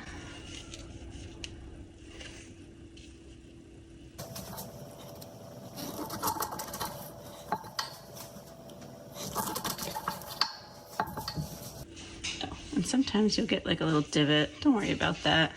Nobody said they need to look perfect. They're going to wow your friends and family no matter what.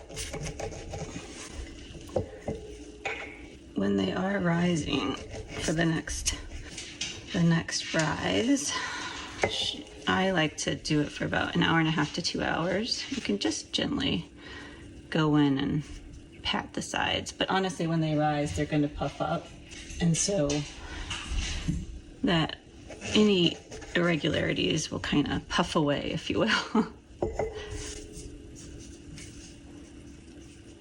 If I can get 2 in here.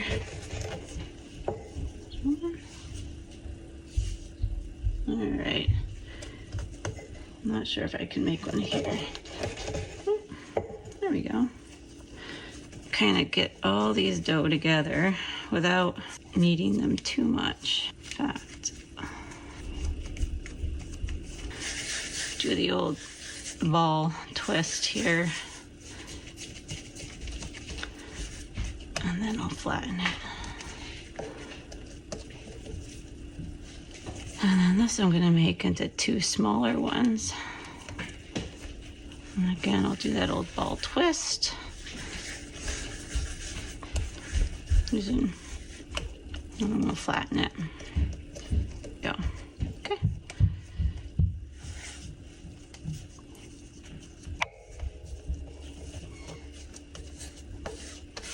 Make sure they're nicely floured.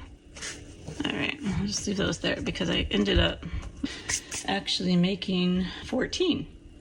I have this whole sheet filled. Now I'm just going to sprinkle some cornmeal over the top.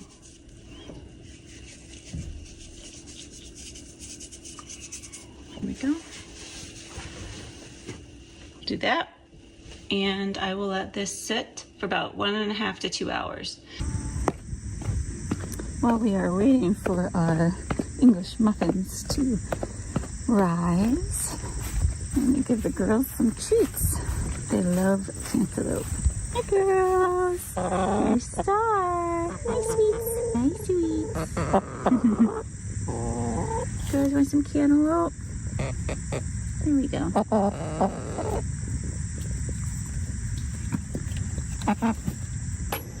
Good morning, girl. Treats, treats. There's our big boy, Louis. Where's Frey Frey? Here comes Frey Frey. Okie doke, we are back.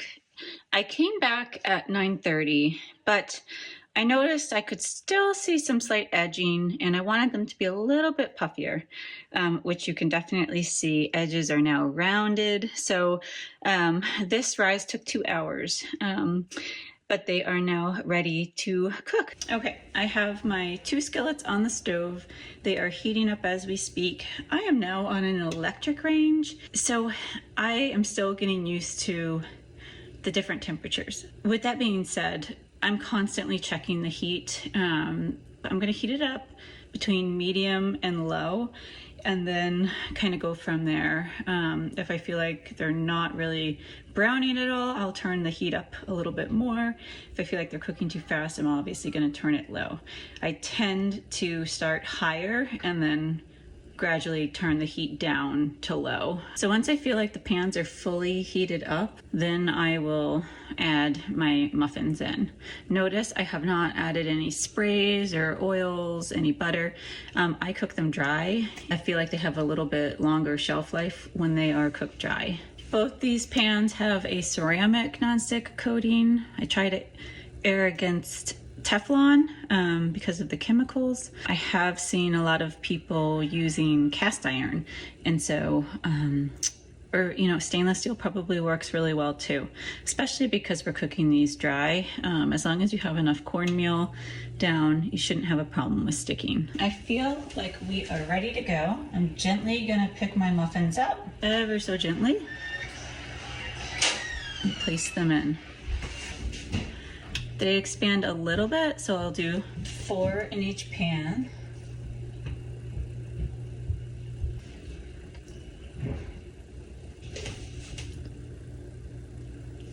And know that all pans cook differently, so even if one pan seems to be perfect, definitely check the other pan to make sure you're not overcooking. If you are doing, in fact, 2 pans. I do this because I don't want to stay here all day. So to expedite, and I am going to start my timer for 10 minutes. Okay, we are about 5 minutes in, so I am going to go ahead and just gently peek under. Yep, okay. That is not too brown. Can kind of, nope, that's not too brown either. Okay, good, we are good. You just want to check and make sure we're not browning too much. We're starting to get a golden color, which is perfect. You can see they're puffing up really nicely, but because there's still a lot of dough on the top portion, I don't want to mess with them too much, so I'm just gently peeking at the base. So I always do that about halfway through. What's really wonderful at this 7-minute mark is I can really start to smell them in the kitchen. They smell so delicious. I'm just gonna check again. See how they're starting to move independently now. Shows that they are cooking nicely. Yeah, beautiful.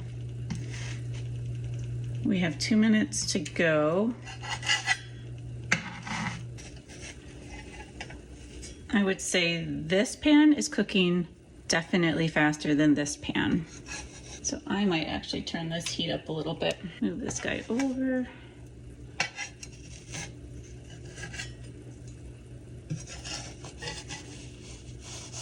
These are lighter on the bottom. These are darker. I'm actually gonna start flipping these over before I flip these over. You can just see how freely they're moving. They're definitely ready to be flipped. See that beautiful golden color? Oop.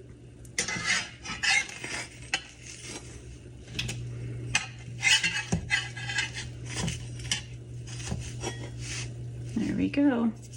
So now we're gonna do another 8 to 10 minutes for these. Let's see. I'm gonna turn the heat up just a little bit more. You know what I just realized? I've only been using my single burner, so that is an issue. We all make mistakes, right? These are cooking a lot slower because I was only using my single burner instead of my dual. We're gonna notice these starting to cook a lot faster. So I'm just gonna set a timer for 10 minutes again. Instead of going by time with these, I'm gonna go by look, just eyeballing it. But look how beautiful these are looking. They're rising up so nicely too. In fact, I'm actually gonna turn the heat down just a tad for these because I don't want these to cook too fast. Yep, they're starting to brown. I'm gonna turn it low. Let me see if I can show you how they're already starting to brown. So we need to have the temperature down more so that they don't get too brown because we definitely need the inside to cook. Another thing we can do is move the muffins out towards the exterior so that we don't have them cooking too fast in the center. I think in gas ranges, you don't have to worry as much about that, but with electric, it seems like the center is always hotter than the perimeter. We're about 5 minutes in on this side, and I'll just show you quickly. See how dark they're getting? Looking beautiful, but I think we are going to be good if we cook these on this side for about 8 minutes.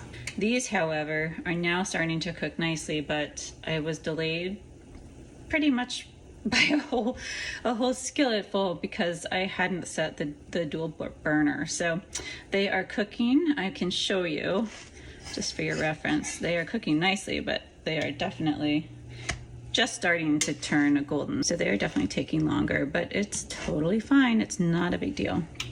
It's been about 17.5 minutes. I am going to take these out because they are definitely looking done and ready. And what I will do, I can check one. If I'm concerned at all, just check one, open it up and see if it looks doughy at all on the inside. You can put them in the oven if you feel like they didn't cook enough, like on low between 250 and 300. But I don't think I'm going to need to do that. So I'm gonna just start taking these out and I'm just setting them on a wire wrap. Oh, let me show you. See how they're getting nice and dark on the other side? They're nice and puffed up.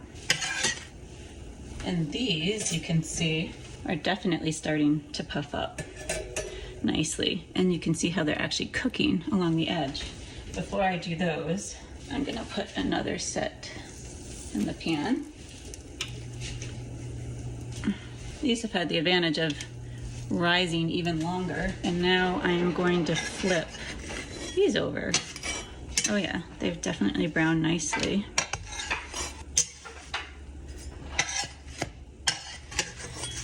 There we go. So now I'm gonna put them to the outside of the pan, and I'm going to turn the heat down a little bit. I'm going to turn off my timer. I'm going to set it for 10 minutes. Let's see how these are doing. They are definitely browning nicely. Because I goofed on the timing for these, I might open one up and look at it and see if the inside is doughy at all. I suspect these are ready. In the meantime, I'm just gonna check over here because these have been in for about 5 minutes now.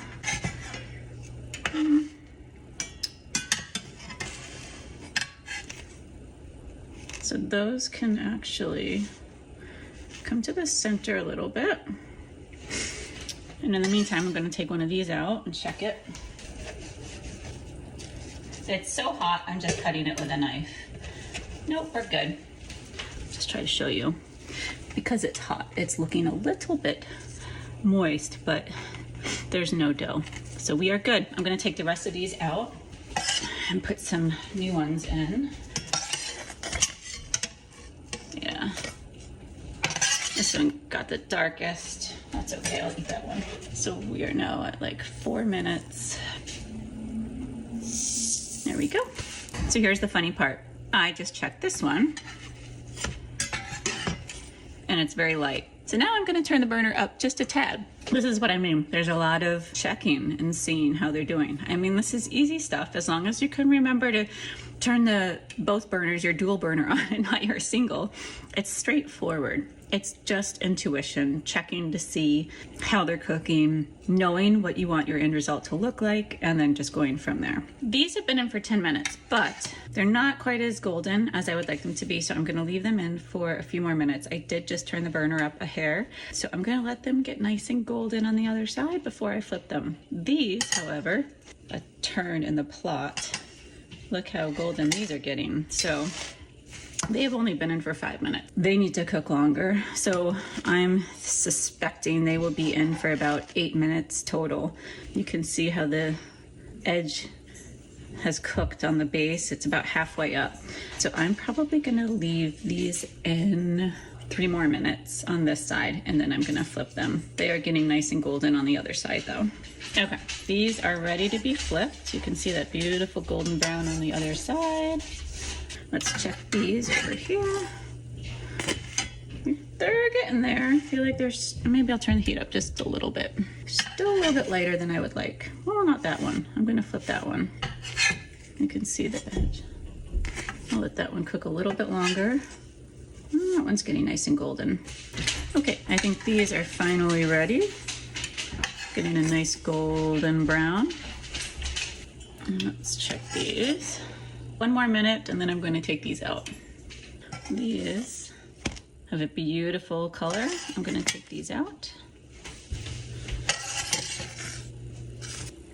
Okay, these are ready.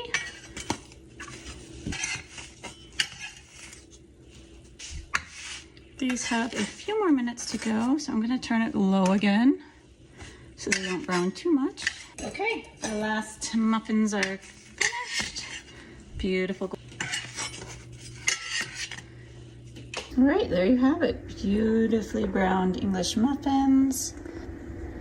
They look amazing. They have this beautiful golden brown coloring on both sides. Okay, shall we open one up? So the traditional way is to put your fork in the edge. This allows for the beautiful nooks and crannies. When you open it up, see how light and fluffy these are? Oh, gorgeous. Look at that.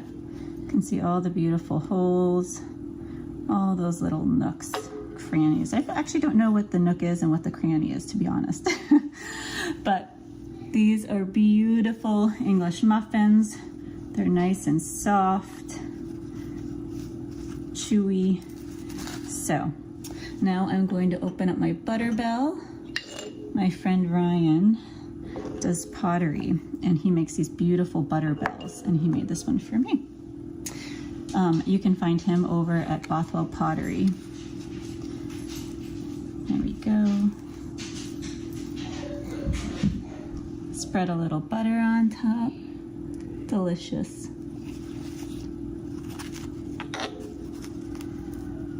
And there you have it. They're simple, they're easy to make. You need a little bit of intuition when you are baking, but that's about it. Easy cleanup. The whole family, anybody you share these with will be amazed. They taste delicious. That long fermentation allows for an amazing flavor. Definitely give them a try. If you do, please let me know. I would love to hear what you think, how it went. And if you have any questions along the way, always ask. I'm always happy to respond to your comments, and I love receiving your comments. With that being said, definitely like and subscribe if you're enjoying this content. Definitely turn on notifications so that you don't miss the next video once it comes out. This is going to be in my sourdough for breakfast playlist, but it's also going to be in my artisan bread making playlist. And as always, thank you for watching. Thank you for your support. If you have any other breakfast or sourdough or bread making requests, let me know, and I will definitely look into creating another video specifically for that. All right, bon appetit, enjoy. Check out that crumb. They are so delicious. Definitely can't let a good muffin go to waste, especially once it's been buttered. I'm gonna have to fight Miles over these.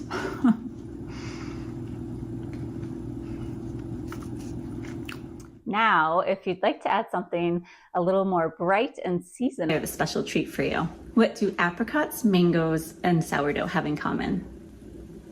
Together, they make an incredible sensory experience for your taste buds. So today, we are transforming breakfast with this unique mango apricot toast. It's amazing. And guess what? It's super simple. Let me show you. Welcome to Farm Bread. I'm Kate, and I make simple, delicious artisan breads here on our little backyard farm. Making bread doesn't need to be complicated. Do not overthink it. Trust your instincts, take some risks, and have fun in the process. And always remember, beauty is in the eye of the beholder. Okay, great. We are going to start. I have my bowl on my scale, and we are going to zero it out. Make sure it's at 0.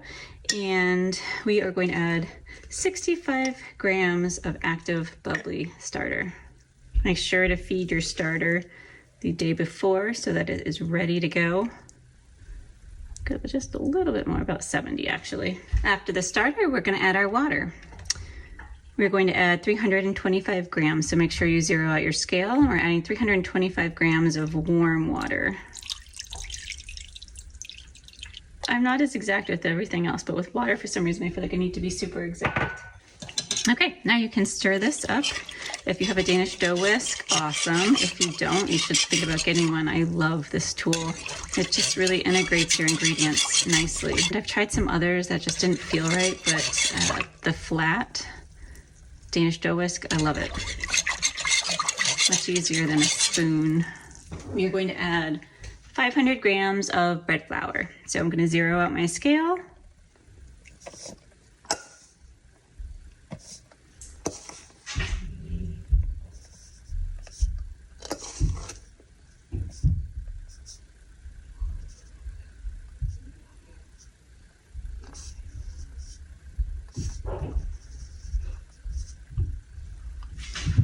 And I'm going to add salt.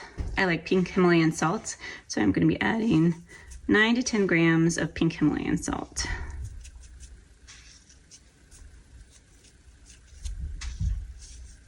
Good. Once you have all of your ingredients together, you can remove your bowl from your scale, set your scale aside, and then stir everything together.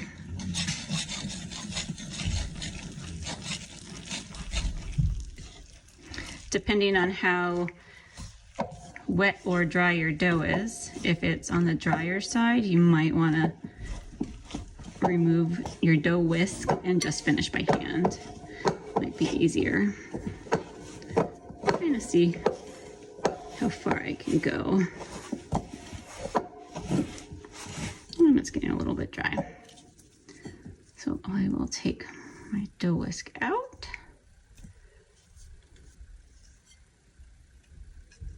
Clean this right away.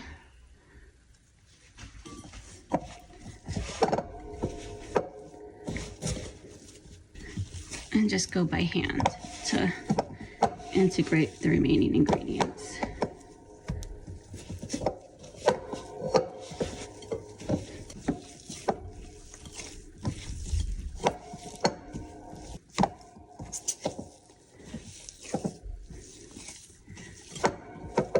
All right. Once you have everything nicely incorporated and you have this kind of shaggy texture, what we're going to do is cover this with a damp cloth and let this rest for about an hour. All right, so we are covering our dough with a damp cloth.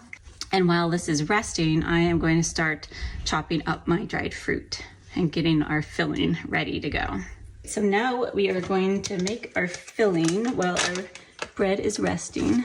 We are going to add about 50 grams of dried apricots. Okay. And my special treat, we are adding mango. We love mango in this house. I'm actually going to be adding about 100 grams of mango. Now really, I need to cut these up, so now I'm going to take them off my scale and I'm going to start to dice them on our cutting board.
Now we are going to cover the fruit up with just enough of water so that it can soak and get soft.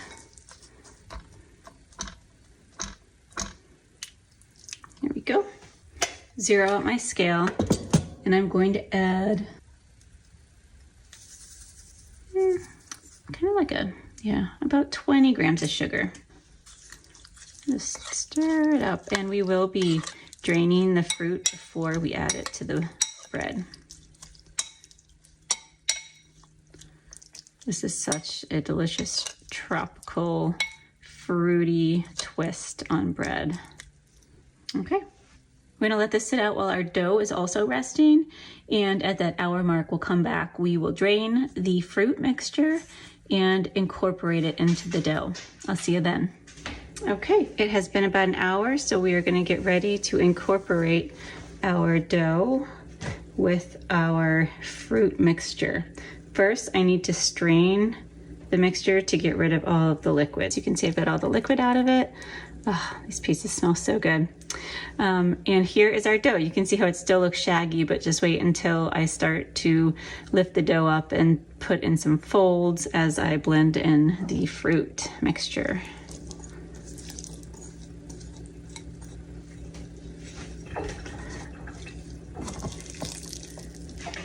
I love how this first fold always feels. Actually, these are the only folds that we will be doing.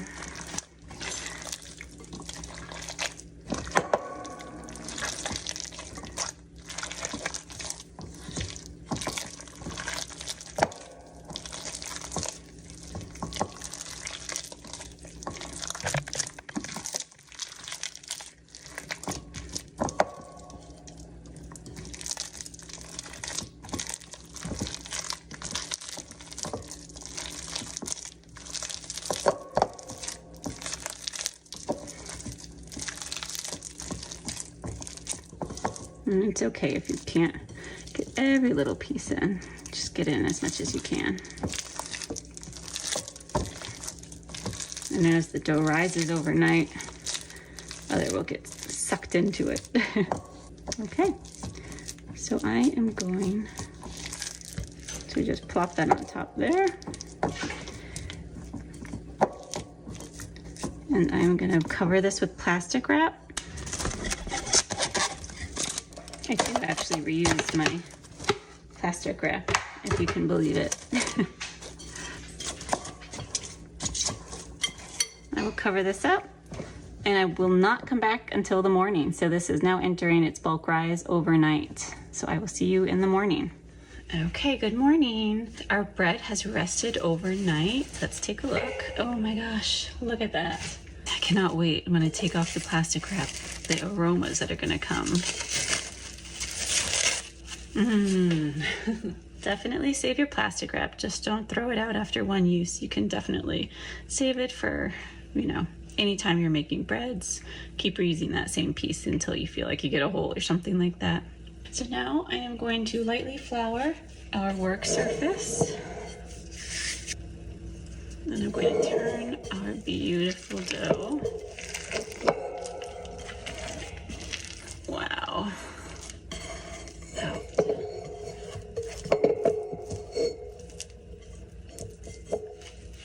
Okay, going to get some floured hands and gently push this out a little bit. Get any bubbles out. And then I'm going to use a regular loaf pan for this, which means we won't be using any clay bakers.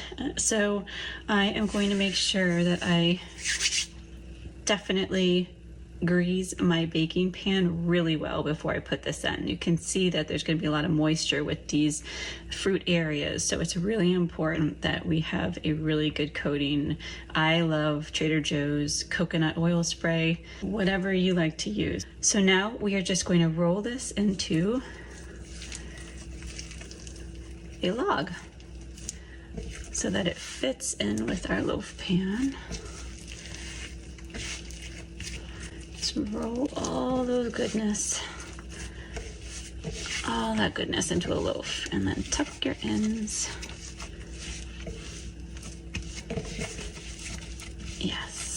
Oh my goodness, this is going to be incredible. Okay, and now we're just gonna let this sit for about 10 minutes, relax the glutens, and then we will put it into our bread pan. Our bread has been resting nicely. We are going to transfer this into our loaf pan. Now remember, I generously sprayed my coconut oil spray into our loaf pan because we definitely want to make sure that it has a good coating before we put this into it. We are going to lift this up using our Brunch scraper, kind of gently tighten the ends a little bit. And then plop it in to our loaf pan. So this is very similar to our cinnamon toast bread, so definitely check out that recipe too. We are going to cover this. It's going to take about 1.5 to 2 hours to rise. In about an hour and a half, I'll come back, and that's when I'll preheat my oven to about 450 degrees Fahrenheit. All right, friends, welcome back. I have our mango apricot dough. It's definitely gained in size, and it's starting to get puffier. Now, keep in mind, there's a lot of fruit in here. I added about 150 grams of fruit, so that is definitely going to weigh this down a bit. Once we put it in the oven, because we had a nice long final proof, we should get some nice rise in the final bake. I came back about a half hour ago and I turned the oven on to 450 degrees Fahrenheit, so it's been preheating. And now I am going to turn the oven down to 400 to bake this, and we're going to bake it for about 45 minutes or so. Now, if you notice that you're starting to get burned fruit on top, fruit does have a higher sugar content, so it might start to burn quicker. You can always come in and tint your loaf with tin foil.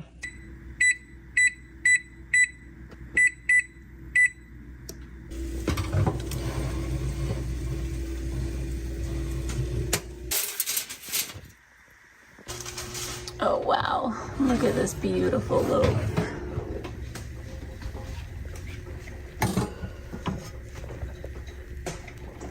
Oh my goodness, the aromas that are coming from it.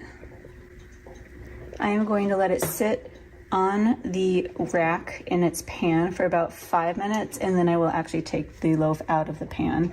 You can see though it's pulled away nicely from the edges. I cannot wait to dig into this beautiful loaf.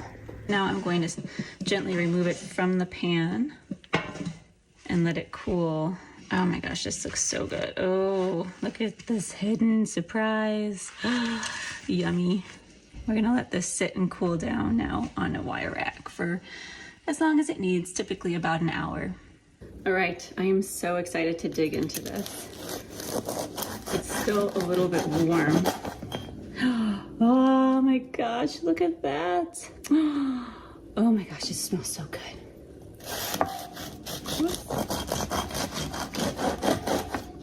Oh my gosh, friends, just look at that. Wow. You can see with all the different fruit how it's displaced nicely throughout. The crumb is soft. Oh my gosh. It holds nicely together. So what I'm going to do is drizzle a little bit of honey on this. This is honey from our neighbors.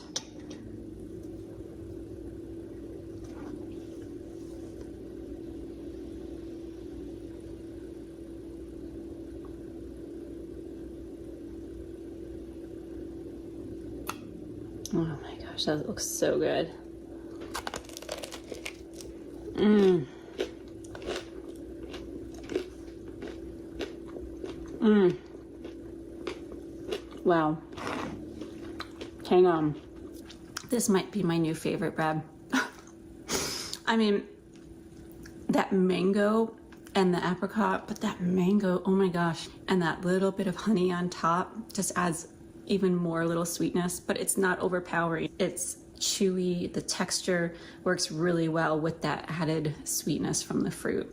It's subtle, but oh my gosh, it is unbelievable. Mm. You've got to try this. Look at that crumb. It's soft, it's light, and those little nuggets of fruit in there are just incredible. Guys, we are up in the game for breakfast. It's super simple to make. You saw, we literally are mixing the dough at night. We're doing one set of folds before we cover it up overnight. long fermentation. And then we just had a couple hours of a final proof in the morning. This is an easy, simple recipe. So excited to be able to share this with you. If you are enjoying this content, please like and subscribe. Definitely turn on notifications. Share with your friends and family, and please comment below if you try it. I would love to hear your experience, how everything goes. And as always, if you have any questions, please don't hesitate to reach out. All right, I am going to enjoy this. Thanks for tuning in. And finally, something a bit more cozy and familiar. This cinnamon raisin sourdough loaf is warm, it's comforting, and it's perfect for Easter morning. When is the last time you had a slice of warm cinnamon raisin toast? When I was a child, I used to have it all the time. Like, it was one of my favorite things to have, like a slice of toasted cinnamon raisin bread, and I would slap on all the butter.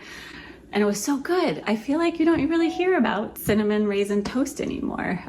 It's like a thing of the past. And so I am gonna put an end to that. I am gonna show you how to make an amazing cinnamon raisin bread that you can toast for breakfast.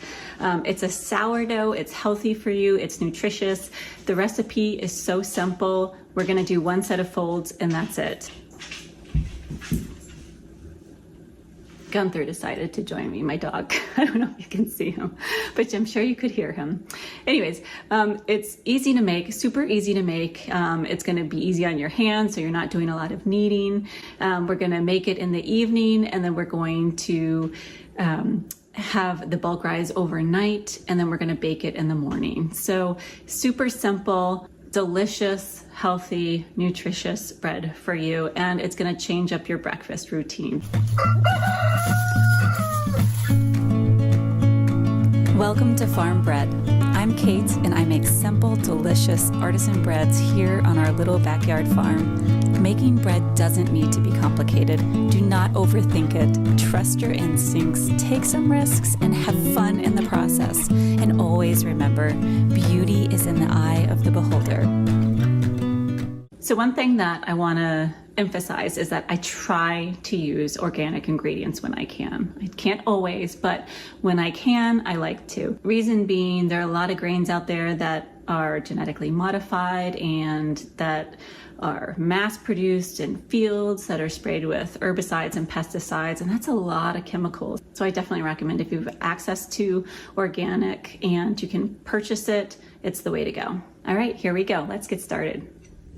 So I have zeroed out my scale, and in my large bowl, I am going to add about 65 grams of active bubbly starter.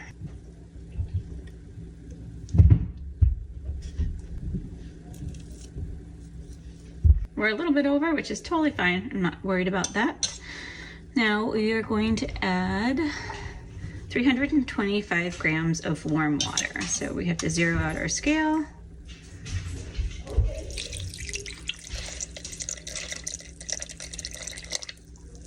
Go a little bit over, you can just remove some. There we go, 325. Now I'm going to stir these two together. Okay. Zero out your scale before we add our flours. So we're going to add 500 grams of bread flour. Whoops.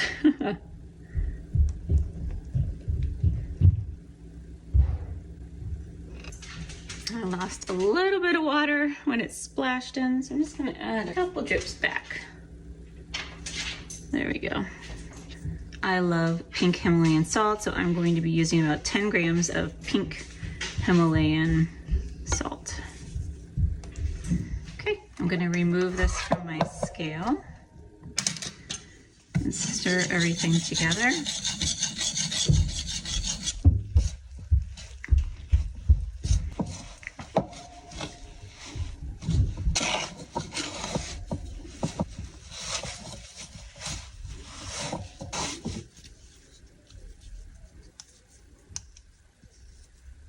I'm feeling like this is a little dry, so I'm just going to add a little bit of water.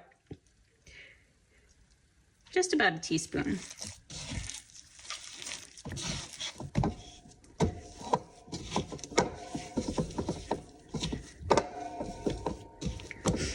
There we go. And just make sure if you have any dry spots that they're incorporated nicely. All right, good. Should have a shaggy dough, like so.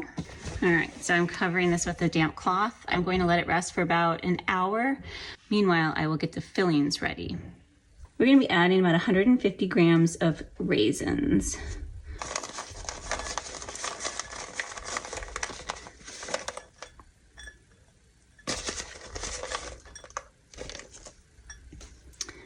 And then I'm gonna kind of push them down a little bit.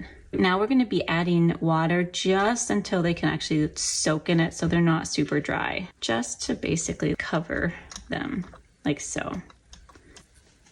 Now we are going to add some vanilla and sugar and cinnamon to our raisin mixture. We will eventually be draining this water out, but right now we can let everything kind of soak up into the raisins. So I'm gonna zero out my scale, and we're gonna add about 10 grams of vanilla extract. I love vanilla. I love the smell of it. We're gonna be adding 24 grams of sugar.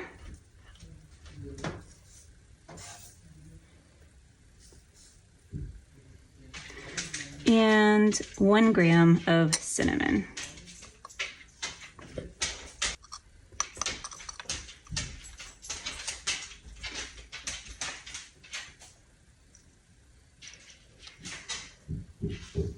Well, I think that's good. So now we're just gonna mix everything together. We have a full house here tonight. Everybody's here, so we got lots of kids running around. Keep in mind, we are gonna be draining this. But right now we're just gonna mix everything together really nicely and let these soak while we are waiting for our bread to rest. Okay, and then we'll just set this aside. All right, friends, we are back. I am going to drain our beautiful cinnamon raisin mixture. Hopefully you can see how nice and they've plumped up a little bit. They're nice and soft, which will be great for incorporating into our dough.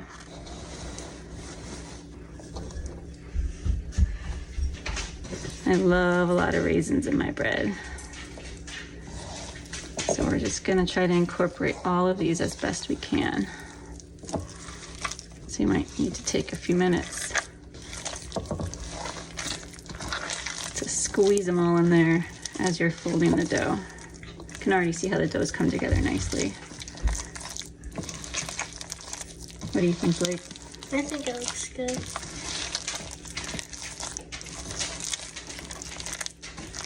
All right. You can see how we're incorporating the cinnamon. We'll have some nice streaks of cinnamon in here. All right. We are good. We'll flip it into a nice round ball, and I'm going to cover it with plastic wrap.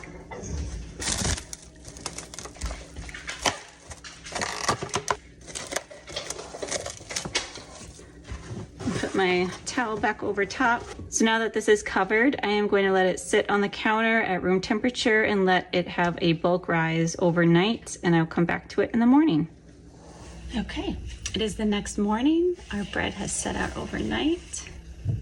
How beautiful does that look? You can kind of see how it's puffed up. It's about double in size.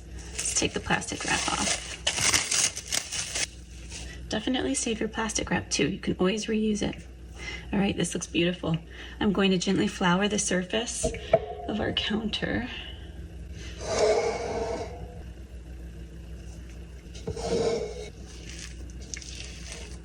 Oh, it's so soft.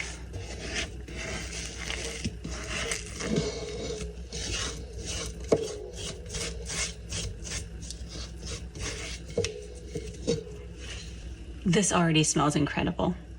Okay, now we're just gently going to push out any little air bubbles that are too big.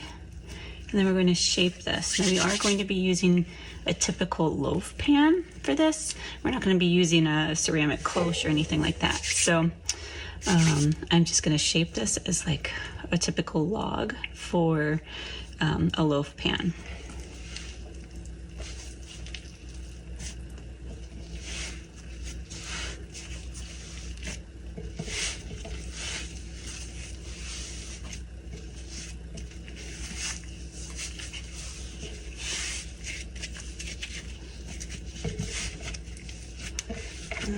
the ends under. Oh, I cannot wait to try this.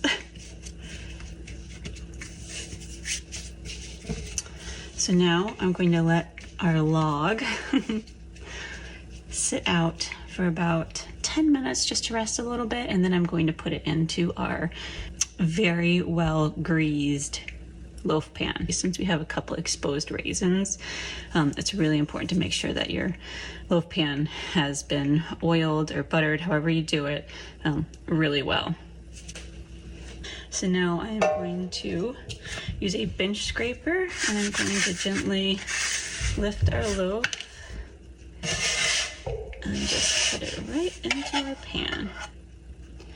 Our goal is to now let this sit out for about 2 hours. Typically, for me, these things always take longer. So when I see that the bread is getting towards the rim, that's when I'll start to preheat my oven to 450 degrees Fahrenheit. We are going to cover our dough. All right, so we'll be back in about 2 hours to transfer this to the oven. All right, friends, welcome back. I actually extended the time, so this has actually been rising for about 2.5 hours. You can see it has gotten larger and it's puffed up a bit, so I am ready to put this in the oven. About a half an hour ago, I turned the oven on to preheat it to 450 degrees Fahrenheit. What I'm going to do now is place my dough into the oven and turn the oven temperature down to 400 degrees. We're going to bake this for roughly 45 minutes or so.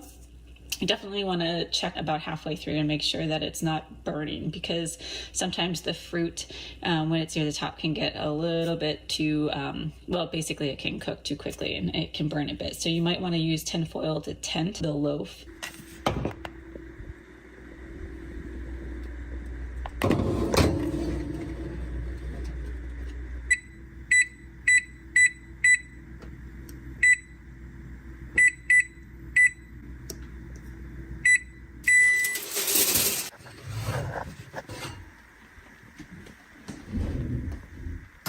What a beautiful loaf, and you have no idea how amazing my kitchen smells right now.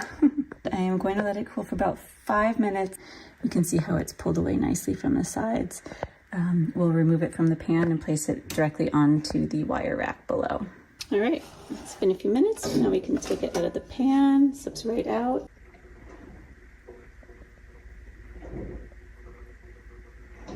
We are going to dig in. Gonna cut the end off. Oh my goodness, look how delicious this is. Wow. Okay, cut one more slice for you. Let's see.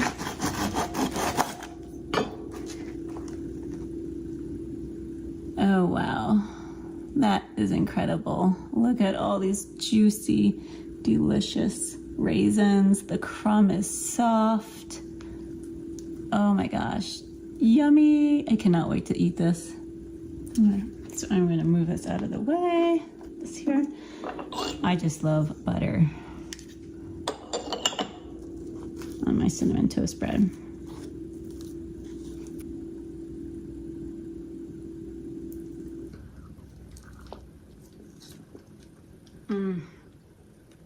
This is so good. These raisins are amazing and they're juicy. They are so good inside. And I didn't even toast this yet. I'm just eating the bread by itself untoasted. But the bread it's not super sweet. The cinnamon is very subtle. Lots of delicious butter in there soaked down. The raisins give this a really nice sweetness too. This would make an incredible French toast. Oh my gosh, the way that it's soaking in the butter, it would soak in the egg. So friends, I haven't even toasted this yet and I'm going nuts over it. Definitely give it a shot. Let's make an effort and bring back cinnamon raisin toast. But it needs to be brought back because this is incredible. And it's so easy to make. You saw I did one set of folds at the very beginning, a huge bulk rise overnight, nice long fermentation. And then we did another final proof this morning before we baked it. It was very passive, not a lot of hands-on work. Super simple. It's a healthy, nutritious bread. I hope you try it. I hope you enjoy it. If you do, make sure you like, subscribe, share, as always. Please turn on notifications so that you don't miss my next video. I'm going to be doing a really fun surprise with some fruit. I'll leave it at that. Definitely comment below once you've tried it. I can't wait to hear what your experience is and if you found this recipe helpful. Thanks so much for watching. Until next time. Oh, and definitely check out my playlist, Sourdough for Breakfast. I hope this gives you some great ideas for your Easter brunch. And if you're also planning your Easter dinner, I've put together a companion video with a few savory bread ideas to go alongside your meal. Thanks so much for being here. Happy baking and happy Easter.